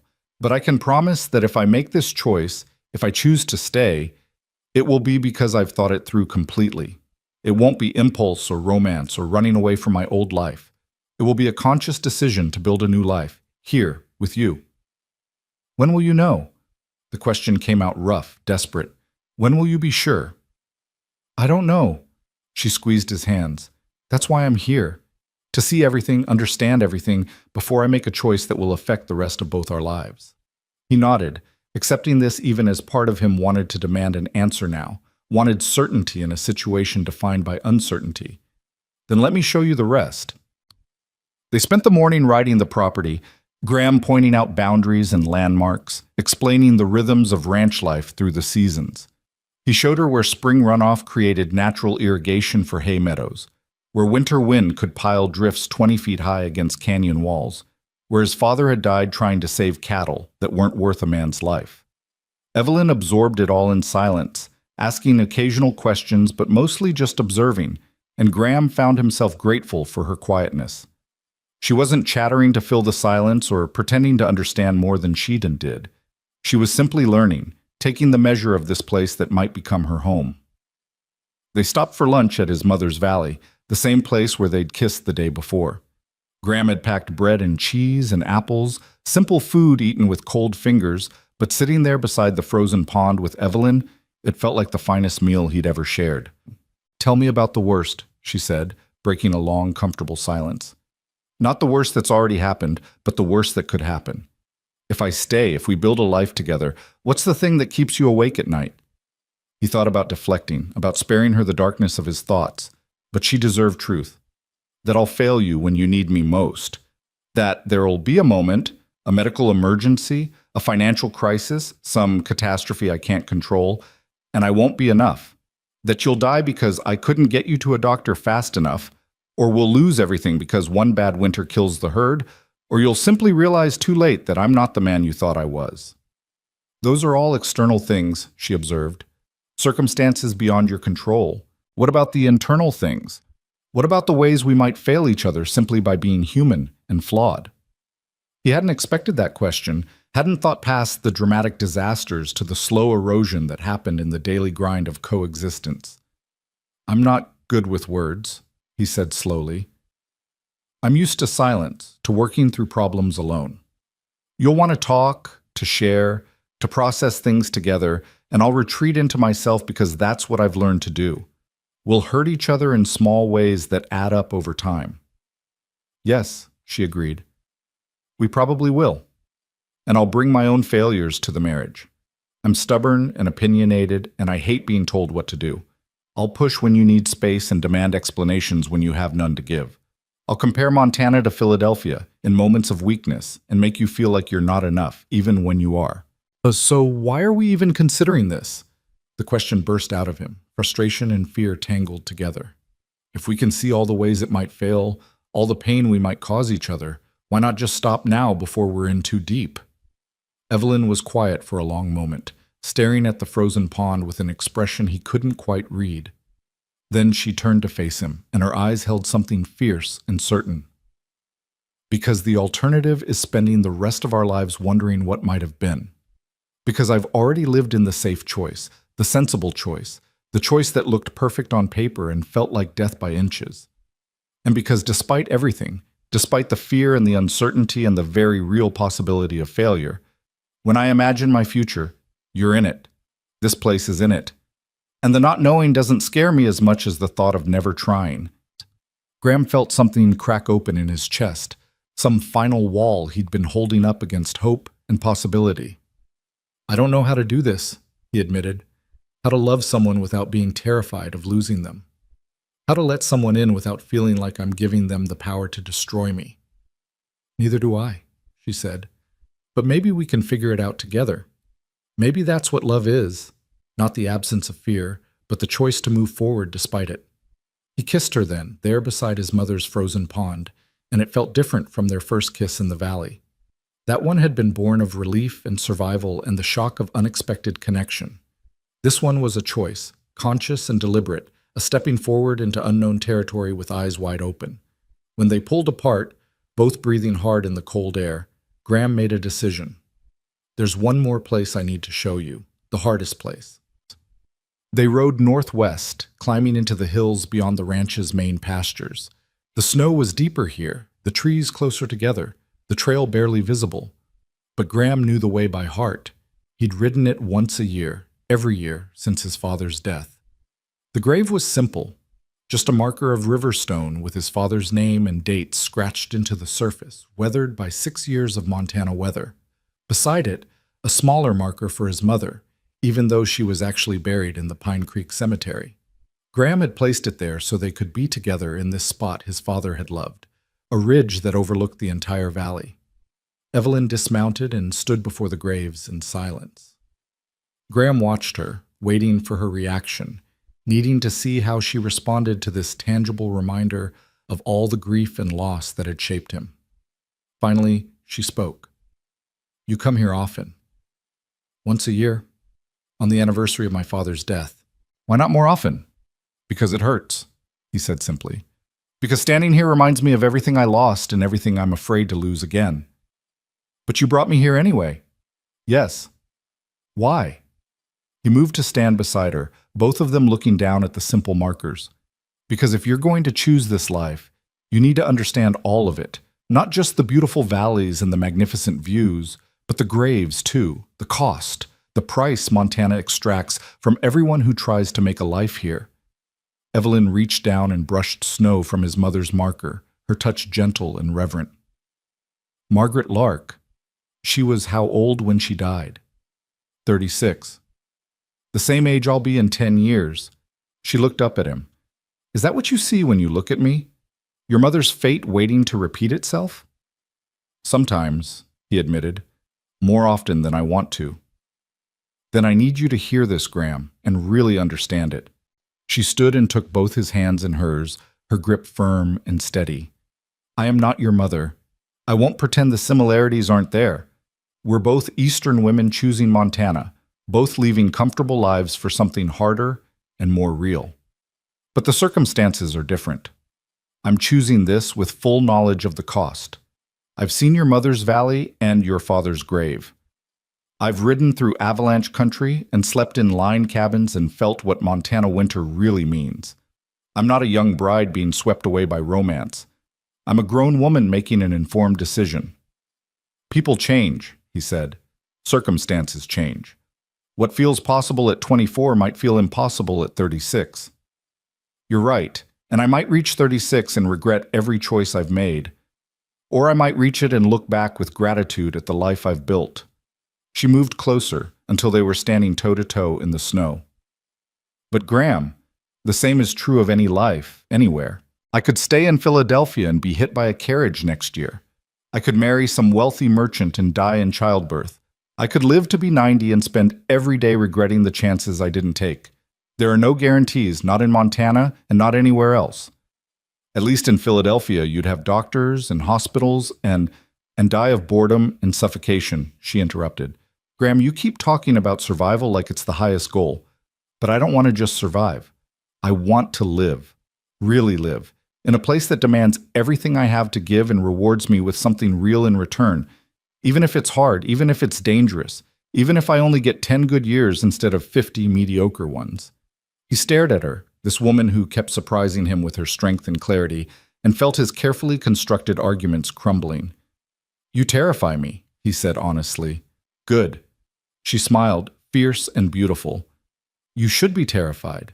I'm asking you to trust me with your heart after years of protecting it. I'm asking you to believe in a future you've spent 6 years convinced was impossible. That's terrifying for both of us. What if I can't? The question came out barely above a whisper.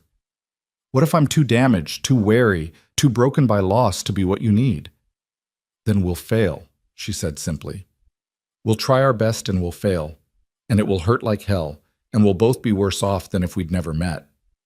But at least we'll have tried. At least we'll know we were brave enough to reach for something real instead of settling for safe. Graham looked past her to his parents' graves, those simple stone markers that represented every fear he carried. His mother had tried. His father had tried. They'd loved each other fiercely, and it hadn't been enough to overcome Montana's brutality. What made him think he and Evelyn would fare any better? But then he thought about the past few days, about her calm competence on the trail, her determination in the face of the avalanche, her clear-eyed assessment of what life on the Circle L would really mean. She wasn't his mother, fragile and ultimately unprepared despite her best intentions. She was something else entirely, something stronger and more resilient than he'd given her credit for. My mother loved wildflowers, he heard himself saying. Every spring she'd plant them around the house, even though she knew the deer would eat them. My father would tell her she was wasting her time, that Montana wasn't meant for delicate things. But she'd do it anyway, and for a few weeks every May the house would be surrounded by color and beauty. What happened to them? The flowers? After she died, they kept coming back. Turns out some of them had taken root deep enough to survive on their own. They're still there, around the house. I see them every spring, and I think about her, about how she refused to let Montana turn everything gray and colorless. Evelyn understood what he was really saying, could see it in the way her expression softened. She was stronger than you thought. Yes, and I've spent 6 years believing she wasn't, believing Montana killed her when maybe it was just her time. Maybe she would have died at 36 no matter where she lived, and at least this way she got to spend her years somewhere beautiful, somewhere she chose, with someone she loved. Is that what you really believe? Or just what you want to believe? I don't know. He pulled her close, wrapped his arms around her, needing the warmth and solidity of her presence. But I'm starting to think it doesn't matter. Whether Montana killed her or just failed to save her, the result was the same. And spending my life afraid of that result isn't protecting me, it's just making me half alive. But they stood there in the snow, holding each other beside the graves of his parents, and Graham felt something shift inside him. Not a healing. He wasn't naive enough to think one conversation could undo 6 years of grief and fear, but a loosening, a willingness to consider the possibility that maybe the past didn't have to dictate the future. I want to try, he said into her hair. I want to believe we can make this work. But I need time, Evelyn. I need time to learn how to trust again, how to let someone in without waiting for them to leave. I know. She pulled back to look at him. And I need time too. Time to see more of Montana, to experience life here beyond a few days on the trail, Time to be absolutely certain before I make a choice that will affect both of us. How much time? Your uncle's business will keep him here through New Year's, she said. Let's use that time. Let me spend days at the ranch, learning the work and the rhythm of life here. Let me meet the townspeople, see Pine Creek in winter, understand what community means in a place like this, and let you get to know me beyond the romance of survival and shared danger. Let's see if what we feel is real enough to build a life on. It was sensible, pragmatic, exactly the kind of plan that should have reassured him. But part of Graham wanted to protest, wanted to demand that she decide now, that she commit before his nerve failed or circumstances changed, or the universe reminded them both that happy endings were rare as summer snow in Montana. But that impulse came from fear, and he was trying to be brave. All right, he agreed, through New Year's. And then, if you're still sure, if you still want this life, we'll talk about the future. Really talk. About marriage and partnership and all the practical details we've been avoiding. Deal. She held out her hand, formal and businesslike, and he shook it, both of them suddenly laughing at the absurdity of sealing such a momentous agreement with a handshake beside a pair of graves. But the laughter felt good, felt like release and possibility. And as they rode back toward the ranch, Graham allowed himself to imagine what the next weeks might look like. Evelyn at the stove, learning to cook on a wood-burning range. Evelyn in the barn, helping with morning chores. Evelyn curled up by the fire at night, sketching or reading while he mended tack. The images came easily, naturally, as if some part of him had already accepted what his conscious mind was still fighting. They reached the house as afternoon shadows were lengthening across the snow. Graham unsaddled the horses while Evelyn explored the outbuildings, the chicken coop his mother had insisted on, the root cellar where he stored winter vegetables. When he found her, she was standing in what had been his mother's garden, now just a snow-covered plot marked by the fence posts his father had built. "The wildflowers," she said, gesturing at the buried ground. "They're under there, waiting for spring." "Yes." "Can I plant more? If I stay, I mean. Can I add to what your mother started?" The question hit him harder than it should have. The image of Evelyn continuing his mother's tradition, bringing color and beauty to this harsh place. "Yes," he managed. "I think she'd like that." Evelyn smiled and turned to face the mountains, the setting sun painting the peaks in shades of amber and rose. Graham came to stand beside her, and they watched the light fade together, neither speaking, both lost in their own thoughts about futures that might or might not come to pass. Finally, as the first stars appeared in the darkening sky, Evelyn spoke. "I should get back to town. Uncle Lawless will worry if I'm gone too long." "Stay for supper," Graham heard himself offer.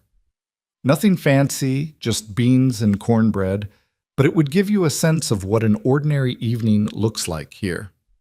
She hesitated, and he could see the calculation in her eyes. Staying would mean riding back to Pine Creek in the dark, would mean further fuel for the town gossips, would mean crossing another invisible line in their tentative courtship. "All right," she finally said. "I'll stay for supper." They worked together in the small kitchen, Evelyn taking direction but adding her own touches, turning his sparse ingredients into something more substantial than he would have managed alone.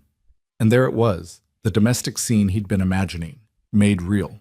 Her presence transformed the space, made it feel less like a bachelor's cabin and more like a home. They ate at the rough wooden table his father had built, and Graham found himself talking more than he had in months, telling her stories about his childhood, his parents, the early years of running the ranch alone. And she shared her own stories, about growing up in Philadelphia society, about her mother's death and its aftermath, about the slow suffocation of living a life other people had planned for her. "I used to sketch secretly," she admitted, "hide my journals and pencils because my father thought art was frivolous, something to be enjoyed as a spectator, but never pursued seriously. When I finally showed him my work, hoping he'd see it as valuable, he offered to pay for lessons so I could develop some polish and be more interesting at parties. That must have hurt. It did. But it also showed me that staying in that world meant making myself smaller, dimming my own light to make others comfortable. And I couldn't do it anymore. Couldn't spend my whole life being decorative and deferential and dead inside." "Is that why you said yes when your uncle invited you west?" "Part of it. but also because I wanted to see if there was a version of myself I hadn't discovered yet, a version that existed outside the expectations and limitations of the world I grew up in. She met his eyes across the table. I think maybe I'm finding her here. Graham felt his throat tighten with emotion he couldn't quite name. I'm glad, he said simply, and meant it with every fiber of his being. After supper, they sat by the fire, the dishes washed and put away, the house settling around them with creaks and sighs. Evelyn had pulled out her journal and was sketching while Graham pretended to read but was actually watching her, mesmerized by the focused intensity on her face as her hand moved across the page. What are you drawing? She turned the journal so he could see. It was the kitchen, captured in quick, confident lines. The wood stove, the table, the window overlooking the darkening valley. But she'd added something that hadn't been there. Flowers in a jar on the table, bringing life and color to the sparse space. Wildflowers, she said, for spring. A reminder that winter doesn't last forever. He couldn't speak past the lump in his throat, so he just nodded, and she went back to her sketching, and they sat in comfortable silence until the fire burned low and the hour grew late. When it was time for her to leave, Graham saddled her horse in his own. I'm riding with you, he said, brooking no argument. You're not traveling alone after dark. They rode through the winter night toward Pine Creek, the stars brilliant overhead, their horses' breath fogging white in the cold. When they reached town, Graham accompanied her all the way to the hotel, helped her dismount, stood with her on the boardwalk in the lamplight. Thank you, she said, for today, for showing me everything, the beautiful and the hard, for trusting me enough to be honest. Thank you for not running when you saw what you'd really be choosing. She laughed softly. The day's not over yet. Give me time to process everything, and I might still come to my senses. If you do, I'll understand. I know you will. That's part of what makes this so hard. She reached up and touched his face, the gesture already familiar. You'd let me go without a fight, wouldn't you? If I decided this was too much, too hard, too impossible. Yes, he admitted, because keeping you here against your will, against your better judgment, would just be repeating my father's mistake. I won't do that to you. What if I want you to fight for me? What if I need to know that you want this badly enough to argue when I have doubts? The question caught him off guard. I don't know how to do both. Let you choose freely and fight for you to stay. They seem like opposite things. Maybe they are, or maybe the real skill is knowing which one is needed when. She smiled up at him. We're going to get this wrong sometimes, Graham. We're going to hurt each other and misunderstand each other and fail each other in ways we can't even anticipate yet. And we need to be okay with that. Need to promise we'll keep trying even when it's messy and difficult. I can promise that, he said. I can promise I'll try, even when I fail, even when I want to retreat into silence and self-protection. I'll keep trying. Then that's enough. For now, that's enough. She kissed him goodnight there on the hotel boardwalk, and Graham rode back to the Circle L with his heart full of hope and terror in equal measure. The next weeks would tell him whether this fragile, impossible thing between them could survive the test of time and reality. Whether love, if that's what this was, could take root deep enough to weather Montana's storms. He thought about his mother's wildflowers still coming back year after year despite the deer and the drought and the killing frosts. Thought about her refusal to let Montana make everything colorless, her insistence on beauty even when beauty seemed impossible. Maybe that was the lesson he'd been too blind to see. Not that loving in Montana was foolish or doomed, but that it required the same stubborn determination as everything else worth having in this harsh land. The willingness to plant beauty knowing it might not survive, but planting it anyway because the alternative was a world with no color at all. When he reached the ranch, the house felt different than it had that morning. Less like a tomb of memories and more like a place where the future might actually happen. He built up the fire and sat at the table with a cup of coffee, and in the flickering light he could almost see her there. Evelyn with her journal, her fierce determination, her refusal to settle for half-lived life. The next weeks would be hard, would test them both in ways neither could fully anticipate. But for the first time in 6 years, Graham Lark was willing to believe that maybe, just maybe, the hardest things were also the things most worth fighting for. Outside, snow began to fall again, soft and silent, covering the world in white. But inside the Circle L ranch house, surrounded by his parents' memories and the ghost of a future not yet realized, Graham felt something he'd thought was lost forever. He felt hope. The days between Christmas and New Year's passed in a rhythm that felt both achingly slow and impossibly fast. Evelyn came to the Circle L each morning just after dawn, arriving with the first light and staying until the winter sun began its early descent toward the western peaks. Graham watched her learn the ranch with the same focused intensity she brought to everything, studying the cattle's behavior, mastering the intricacies of the wood stove, absorbing the 100 small skills that made the difference between comfort and misery in Montana winter. But it was the moments between the work that lodged themselves in Graham's memory with startling clarity. The way she laughed when one of the heifers butted her affectionately, nearly knocking her into the snow. The fierce concentration on her face as she learned to throw hay bales, her city-bred muscles adapting to ranch work with surprising speed. The quiet evenings by the fire when she'd sketch while he read aloud from his mother's books. Their voices filling the cabin with something that felt dangerously close to belonging. On the fourth day she arrived with news that made Graham's stomach clench with anxiety he couldn't quite suppress. "Uncle Wallace closed the deal on the timber tracts yesterday," she said, brushing snow from her coat as she entered the house. "He'll be heading back to Philadelphia in 3 days, the day after New Year's." Graham set down the coffee pot with careful precision, buying himself time to process what she'd just said. 3 days. 3 days and Wallace Hart would leave Pine Creek, and the question of whether Evelyn would leave with him would finally demand an answer. "That's good," he managed. "I mean, good for his business." "Graham." She crossed the room and took his hands, her touch warm despite the cold morning. "We need to talk about this. Really talk. Not dance around it the way we've been doing." "I know."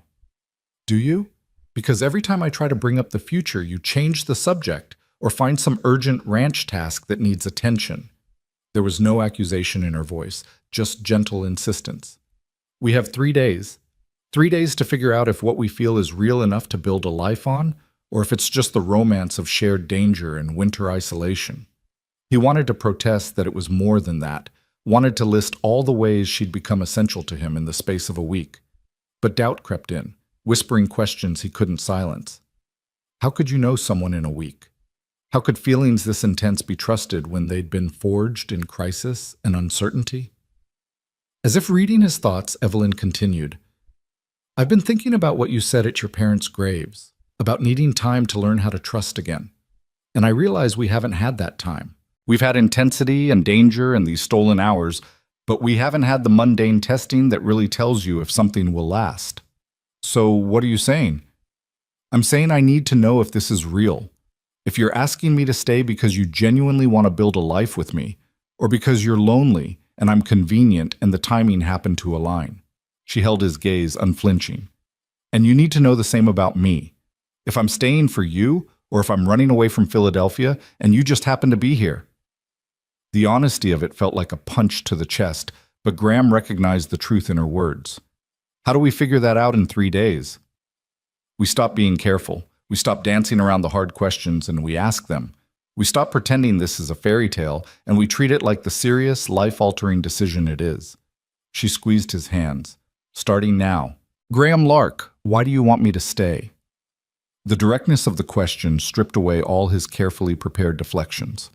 He could give her the romantic answer, tell her about how she'd awakened something in him he'd thought was dead, about how the world felt less harsh when she was in it. But she deserved more than romance. She deserved truth. "Because I'm tired," he said finally. "Bone tired of living half a life, of going through motions without purpose, of surviving without any reason to survive. You make me want more than that.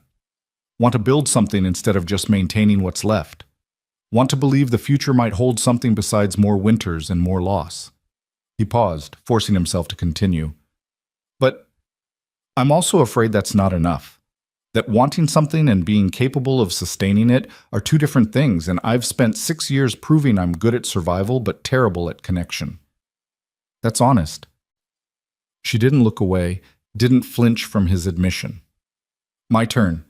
I want to stay because, for the first time in my adult life, I feel like I'm becoming myself instead of performing some version of myself that other people find acceptable. Montana strips away pretense. You strip away pretense. And what's left? The woman who throws hay bales badly and burns breakfast and asks too many questions. That woman feels more real than anyone I've been in Philadelphia. But I'm also afraid I'm romanticizing hardship, that I'm confusing the thrill of something new and challenging with genuine desire to make this my life. That 6 months from now, when the novelty wears off and it's just cold and hard and lonely, I'll resent you for not talking me out of it. They stood there in the morning light, hands joined, both their fears laid bare between them. It should have felt like an ending, like the moment where common sense prevailed and they acknowledged the impossibility of what they'd been considering. Instead, it felt like the first honest conversation they'd had, the first time they'd stopped performing and just been. "So what do we do?" Graham asked. "We test it. Today, right now, we stop being romantic, and we be practical. You tell me everything that's hard about this life, all the ways I'll struggle and fail and regret, and I'll tell you all the ways I'll make your life more complicated, all my flaws and failures and the baggage I'm bringing with me. And then, if we both still want this, we'll know it's real." Graham felt something between them shift, like they'd stepped onto more solid ground after weeks of walking on ice. "All right, let me start with winter." He spent the next hour painting an unflinching picture of Montana winters, the isolation that could go weeks without seeing another human face, the cold that could kill in minutes if you weren't careful, the darkness that set in by 4 in the afternoon and didn't lift until 8 in the morning. He told her about cabin fever, about the way silence could become oppressive, about the bone-deep exhaustion of fighting weather and wolves and equipment failure with no one to help and no guarantee of success. "Some winters we'll lose cattle," he said bluntly. "Animals I've raised from calves will freeze or starve or get taken by predators, and there won't be anything I can do about it. And the money they represent will be gone, which means tighter belts and harder choices. You'll go to bed hungry sometimes. You'll wear the same dress until it falls apart because we can't afford new fabric. You'll watch me work until I'm too exhausted to speak and know there's nothing you can do to make it easier." Evelyn listened without interrupting, her face serious but not frightened. When he finished, she nodded slowly. "My turn. I'm stubborn to the point of stupidity sometimes. I'll insist on doing things my way even when your way is better, because admitting I'm wrong feels like admitting weakness. I'll get frustrated with your silences and push for conversation when you need space, and then resent you for not opening up when I finally give you that space." She took a breath and continued. "I'm also afraid of medical things. Blood, broken bones, serious illness. They terrify me. If something happens to you, if you're hurt or sick, I might freeze instead of helping. And I'll hate myself for it, but the fear might be stronger than my determination to overcome it." "That's not a character flaw," Graham said gently. "That's human." "Maybe, but it's something you need to know. Out here, where the nearest doctor is 6 miles away and might not be able to come in bad weather, my fear could cost lives." She met his eyes.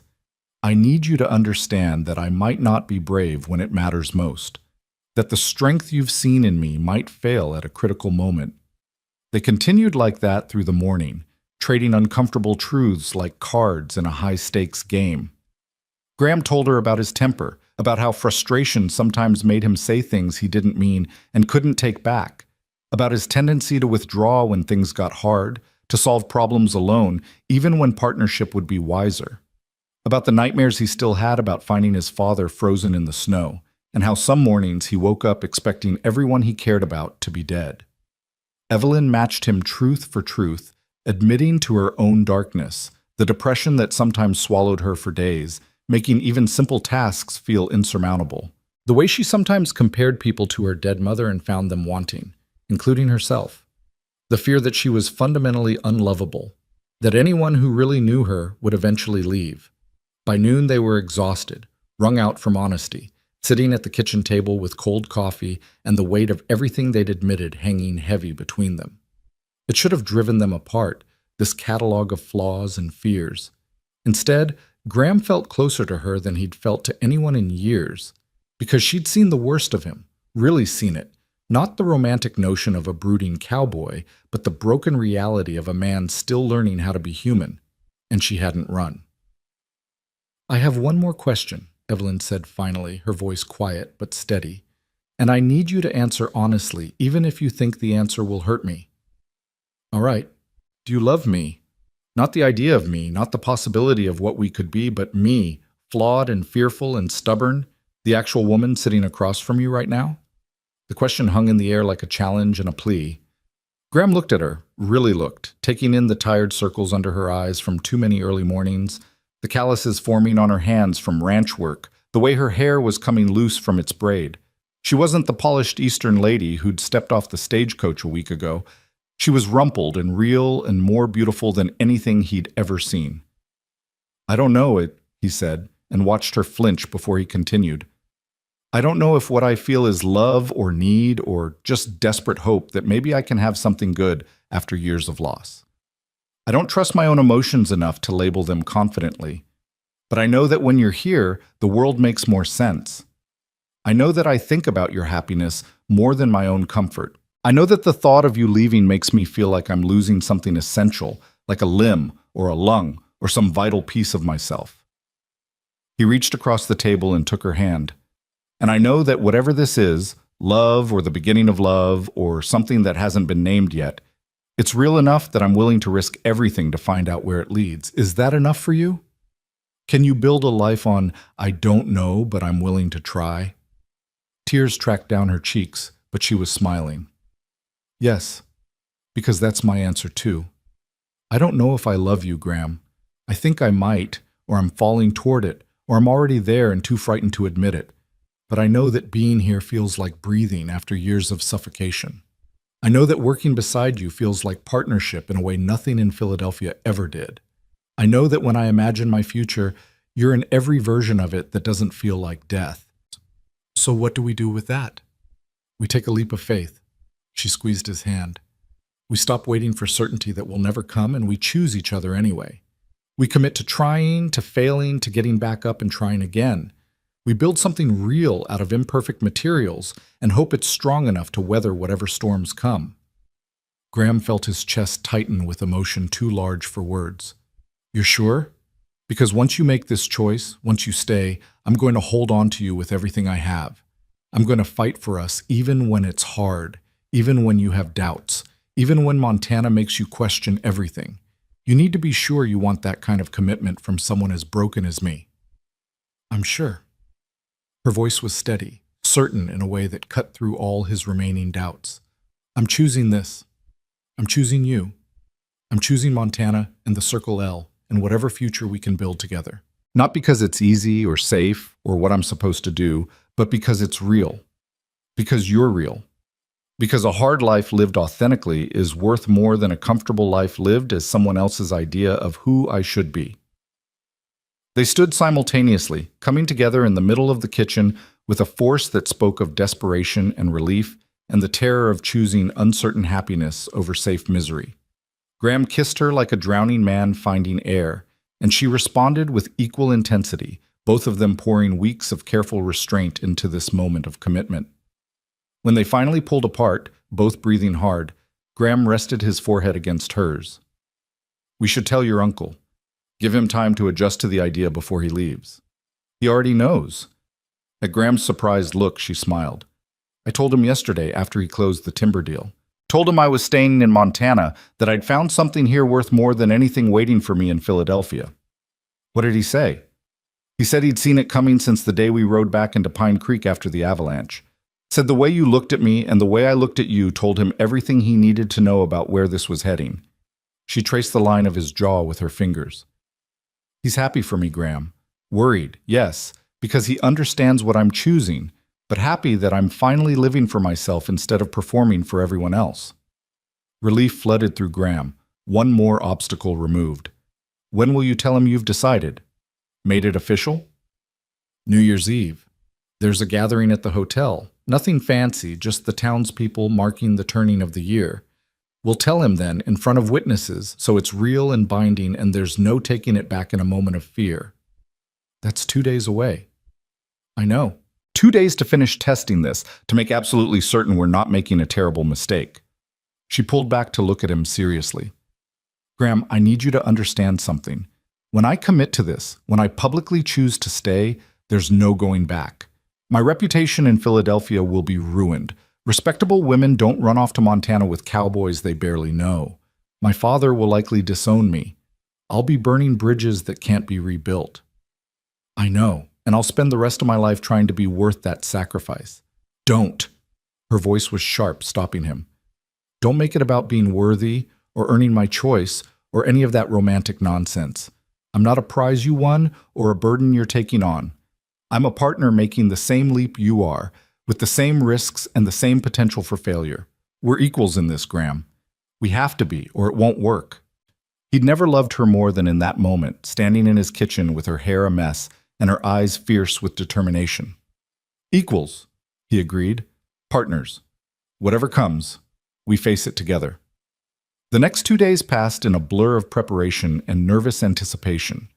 Evelyn spent time with her uncle, helping him finalize business and pack for his return journey.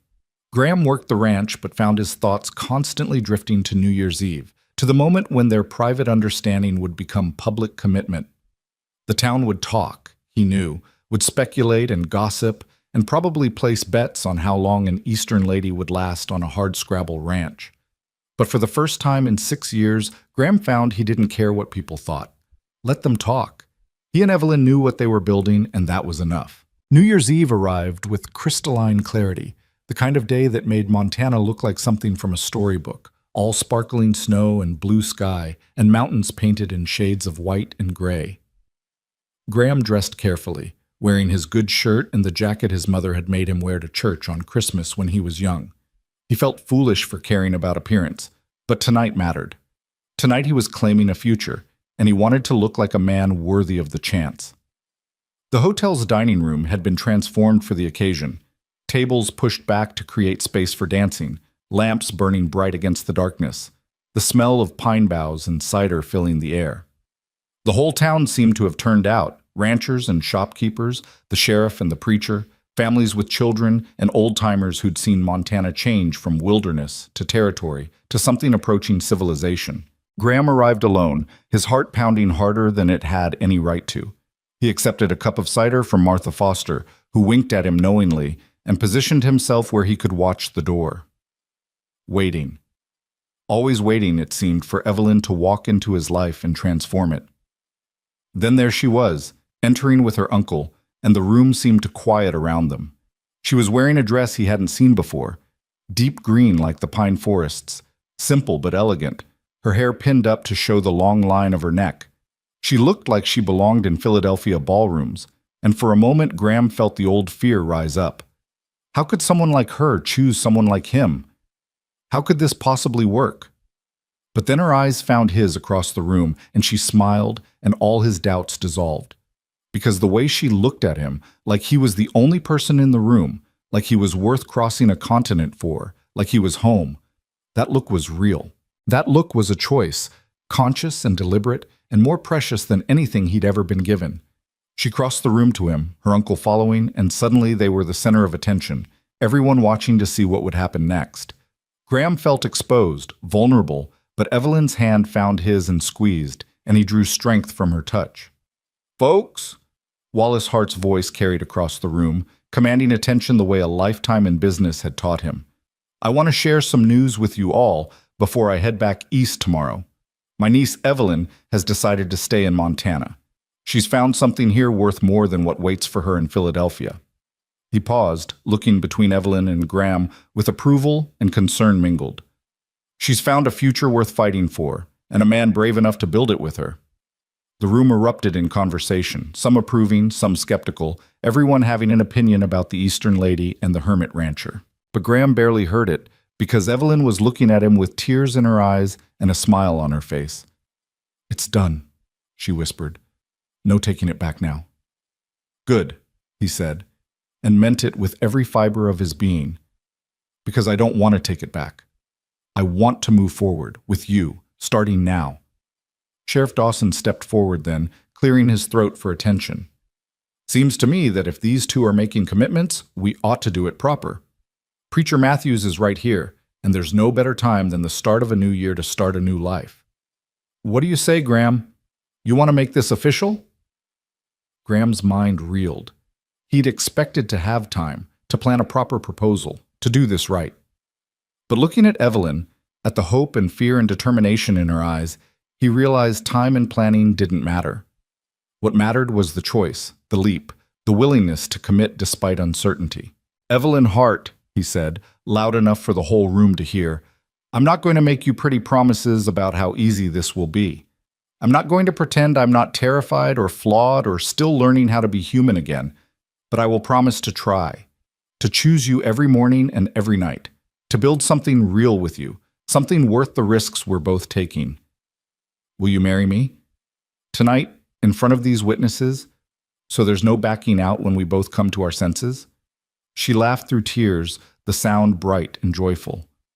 "Yes. Yes, absolutely yes. Let's be fools together and hope love makes us wise." Preacher Matthews came forward, his weathered face creased with a smile. "Well then, let's make it official before either of you changes your mind." What followed was the simplest, most profound ceremony Graham could have imagined. No elaborate vows, no lengthy sermon, just the essential promises to love and honor and cleave to one another, for better or worse, as long as they both lived. Graham's voice shook when he made his promises, but he meant every word with a fierceness that surprised him. And Evelyn's voice was clear and strong, choosing him in front of everyone, binding her life to his with words that felt like magic and covenant both. When Preacher Matthews pronounced them husband and wife, the room erupted in cheers and applause. Graham pulled Evelyn close and kissed her, tasting salt and cider and the promise of futures yet unwritten. When they pulled apart, she was smiling and crying and more beautiful than anything he'd ever seen. "What did we just do?" she whispered against his chest. "Something terrifying and necessary." He held her tighter. "Something our parents would probably call both brave and foolish." "Good. I'm tired of safe choices that make sense to everyone but me." They spent the rest of the evening accepting congratulations and well wishes, enduring teasing and advice from the townspeople who'd known Graham his whole life and were shocked to see him with a wife. Old Pete from the livery hugged Evelyn and told her she'd do fine. She had the look of someone with staying power. Martha Foster pressed a recipe book into her hands, whispering tips about cooking at high altitude. Sheriff Dawson clapped Graham on the shoulder and said it was about damn time he stopped brooding and started living. Through it all, Graham kept waiting for the other shoe to drop, for reality to intrude and reveal this as the foolish mistake everyone would later claim they'd seen coming. But it didn't happen. Instead, as midnight approached and the new year drew near, he felt something he thought was lost forever settling into his chest. Peace. Contentment. The sense of having found something worth protecting instead of just surviving through. When midnight came, the room counted down together, voices rising in unison until the new year arrived with shouts and embraces, and the sound of pots being banged together outside. Graham turned to his wife, the words still strange and wonderful, and kissed her as 1885 became 1886, as their old lives ended and their new life began. "Happy New Year, Mrs. Lark," he murmured against her lips. "Happy New Year, husband," she replied, and he could hear the smile in her voice, the joy and terror and determination all mixed together. They left the celebration shortly after midnight, riding through the cold night toward the Circle L. Snow began falling as they traveled, soft flakes catching in Evelyn's hair and melting on her cheeks. When they reached the ranch, Graham helped her down from her horse, and they stood for a moment looking at the house, this place that was now their home instead of his solitary refuge. "It's not much," he said, suddenly nervous about what she must be thinking, comparing this rough cabin to the Philadelphia townhouse she'd left behind. "It's perfect," she said simply. "It's ours." They went inside together, Graham building up the fire while Evelyn explored with new eyes, seeing the space not as a visitor but as a resident. She touched his mother's books, examined the cooking implements, tested the chair by the fire. Graham watched her, still half expecting her to realize what she'd given up and break down in tears or recriminations. Instead, she turned to him with a smile. "Show me where you keep the coffee. I'm going to need to know these things if I'm going to be a proper ranch wife." "There's nothing proper about this," Graham said, crossing to her. "Nothing traditional or sensible or even remotely wise. We got married after knowing each other a week. We're basing our entire future on feelings we can't name and faith we barely have. I know. She pulled him close, her arms wrapping around his waist. Isn't it wonderful? He laughed then, really laughed, and pulled her toward him for a kiss that tasted like snow and promise and the terrifying beauty of new beginnings. When they pulled apart, he rested his forehead against hers and spoke words he'd thought he'd never say again. I love you, Evelyn Lark.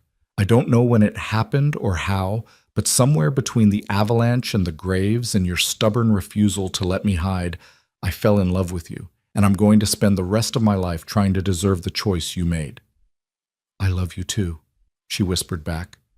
And you already deserve it, Graham. You deserve happiness and partnership and someone who sees you clearly and loves you anyway. We both deserve this. We both deserve a chance at something real. They stood there in the firelight, two broken people who'd somehow found wholeness in each other, and Graham felt his mother's presence like a blessing. She would have loved Evelyn, he realized, would have seen in her the same strength and determination that had brought her west all those years ago, would have approved of this leap into uncertainty, this choice of hard authenticity over comfortable pretense. The winter stretched ahead of them, long and testing and full of challenges neither could fully anticipate. There would be hard days, Graham knew, days when the isolation felt crushing and the work felt endless and they'd both question whether this impossible gamble would pay off. Days when his silence would hurt her and her expectations would frustrate him, and they'd have to relearn how to be partners instead of just two people sharing space. But there would also be good days. Spring days when wildflowers would bloom around the house, continuing his mother's tradition and making it their own. Summer days spent working together, building the ranch into something sustainable and real. Fall days watching the aspens turn gold and feeling grateful for the harvest they'd brought in together. And winter days like this one, wrapped in each other's warmth while the Montana cold tested their walls and found them strong. Months later, as Graham had envisioned during those uncertain days before New Year's, wildflowers did bloom around the Circle L porch. Evelyn had ordered seeds from a catalog, had studied his mother's planting patterns, had added her own touches to create something that honored the past while embracing the future. Graham would come in from working the cattle and find her there, kneeling in the dirt with her hands in the soil, coaxing beauty from the harsh Montana ground. One evening in late May, when the world was green and gold and the winter's hardships felt distant, Graham stood on the porch watching her work. She'd taken to ranch life with the same fierce determination she brought to everything, mastering skills that had taken him years to learn, bringing efficiency and organization to aspects of the operation he'd been too stubborn to improve. She'd been right about the partnership. She wasn't decorative or delicate or any of the things he'd feared. She was strong and capable and more essential to the ranch's success than he could have imagined, more essential to his happiness than he'd dared to hope. She looked up and caught him watching, and her face transformed with a smile that still made his chest ache. "Come see," she called. "The lupines are finally blooming." He went to her, knelt beside her in the dirt, and looked at the purple flowers nodding in the evening breeze. "They're beautiful." "Your mother would have loved them," Evelyn said, leaning against his shoulder. "I wish I could have known her, could have thanked her for raising a son stubborn enough to survive and brave enough to love again." "She would have loved you," Graham said, pulling her close. "Would have seen what I was too blind to see at first, that strength comes in many forms, and sometimes the bravest thing is choosing an uncertain future over a safe past. Do you regret it?" The question was soft, vulnerable. "Choosing me? Letting me stay?" Graham thought about the past months, the hard days and the good ones, the arguments and the reconciliations, the slow building of something real and lasting. Thought about waking up each morning with Evelyn beside him, about the way the house felt like a home instead of a tomb, about the future that stretched ahead of them full of possibility instead of just more winters to survive. "Not for a second," he said, and meant it absolutely. "You made my Christmas wish come true, Evelyn, the one I didn't know I had. The wish for something worth living for instead of just surviving through." She turned in his arms and kissed him there among the wildflowers, and Graham felt the rightness of it settle into his bones. This was what his mother had tried to show him all those years ago, standing beside the frozen pond and insisting that even winter couldn't kill beauty. That love was worth the risk, worth the pain, worth the uncertainty, because without it, Life was just an endless series of seasons to be endured rather than experienced. The wind swept through the valley then, carrying the scent of pine and wildflowers, and Graham held his wife close and watched the sun paint the mountains in shades of amber and rose. Montana was still harsh, still unforgiving, still testing them every day in ways large and small, but they were facing it together now, two people who'd been broken by loss and remade by love, building something that would last not despite the hardship, but because of it. Because the things worth having, Graham had learned, were the things you had to fight for. The things that demanded everything and gave back more than you'd ever imagined. The things that scared you and challenged you and made you better than you'd been alone. And Evelyn Hart, now Evelyn Lark, his wife, his partner, his Christmas miracle, was worth every risk, every fear, every leap of faith it had taken to find her. As the stars began to appear in the darkening sky, they went inside together, to the home they'd built and the life they were creating one day at a time. The future was uncertain, as futures always were, but they would face it together. And that, Graham knew, was more than enough. That was everything. The cowboy who'd wanted nothing for Christmas had gotten something far better than he'd dared to wish for. He'd gotten a second chance at happiness, a partner who saw him clearly and loved him anyway, and a future that held more than just survival. He'd gotten home, not a place, but a person. Not safety, but belonging. Not the absence of fear, but the courage to choose love despite it. And as snow began to fall again outside their window, soft and silent and eternal, Graham Lark smiled and pulled his wife close and gave thanks for the impossible gift of her presence. For the wildflowers that would bloom again next spring. For the life they were building together in this beautiful, brutal, magnificent place. For the Christmas wish that had come true when she'd ridden into town, and for every day since that he'd been brave enough to believe in second chances. Outside, Montana stretched vast and indifferent, winter giving way to spring, seasons turning as they always had and always would. But inside the Circle L ranch house, wrapped in firelight and love and the promise of tomorrow, two people who'd learned the hard way that survival wasn't enough were finally truly living, and that made all the difference.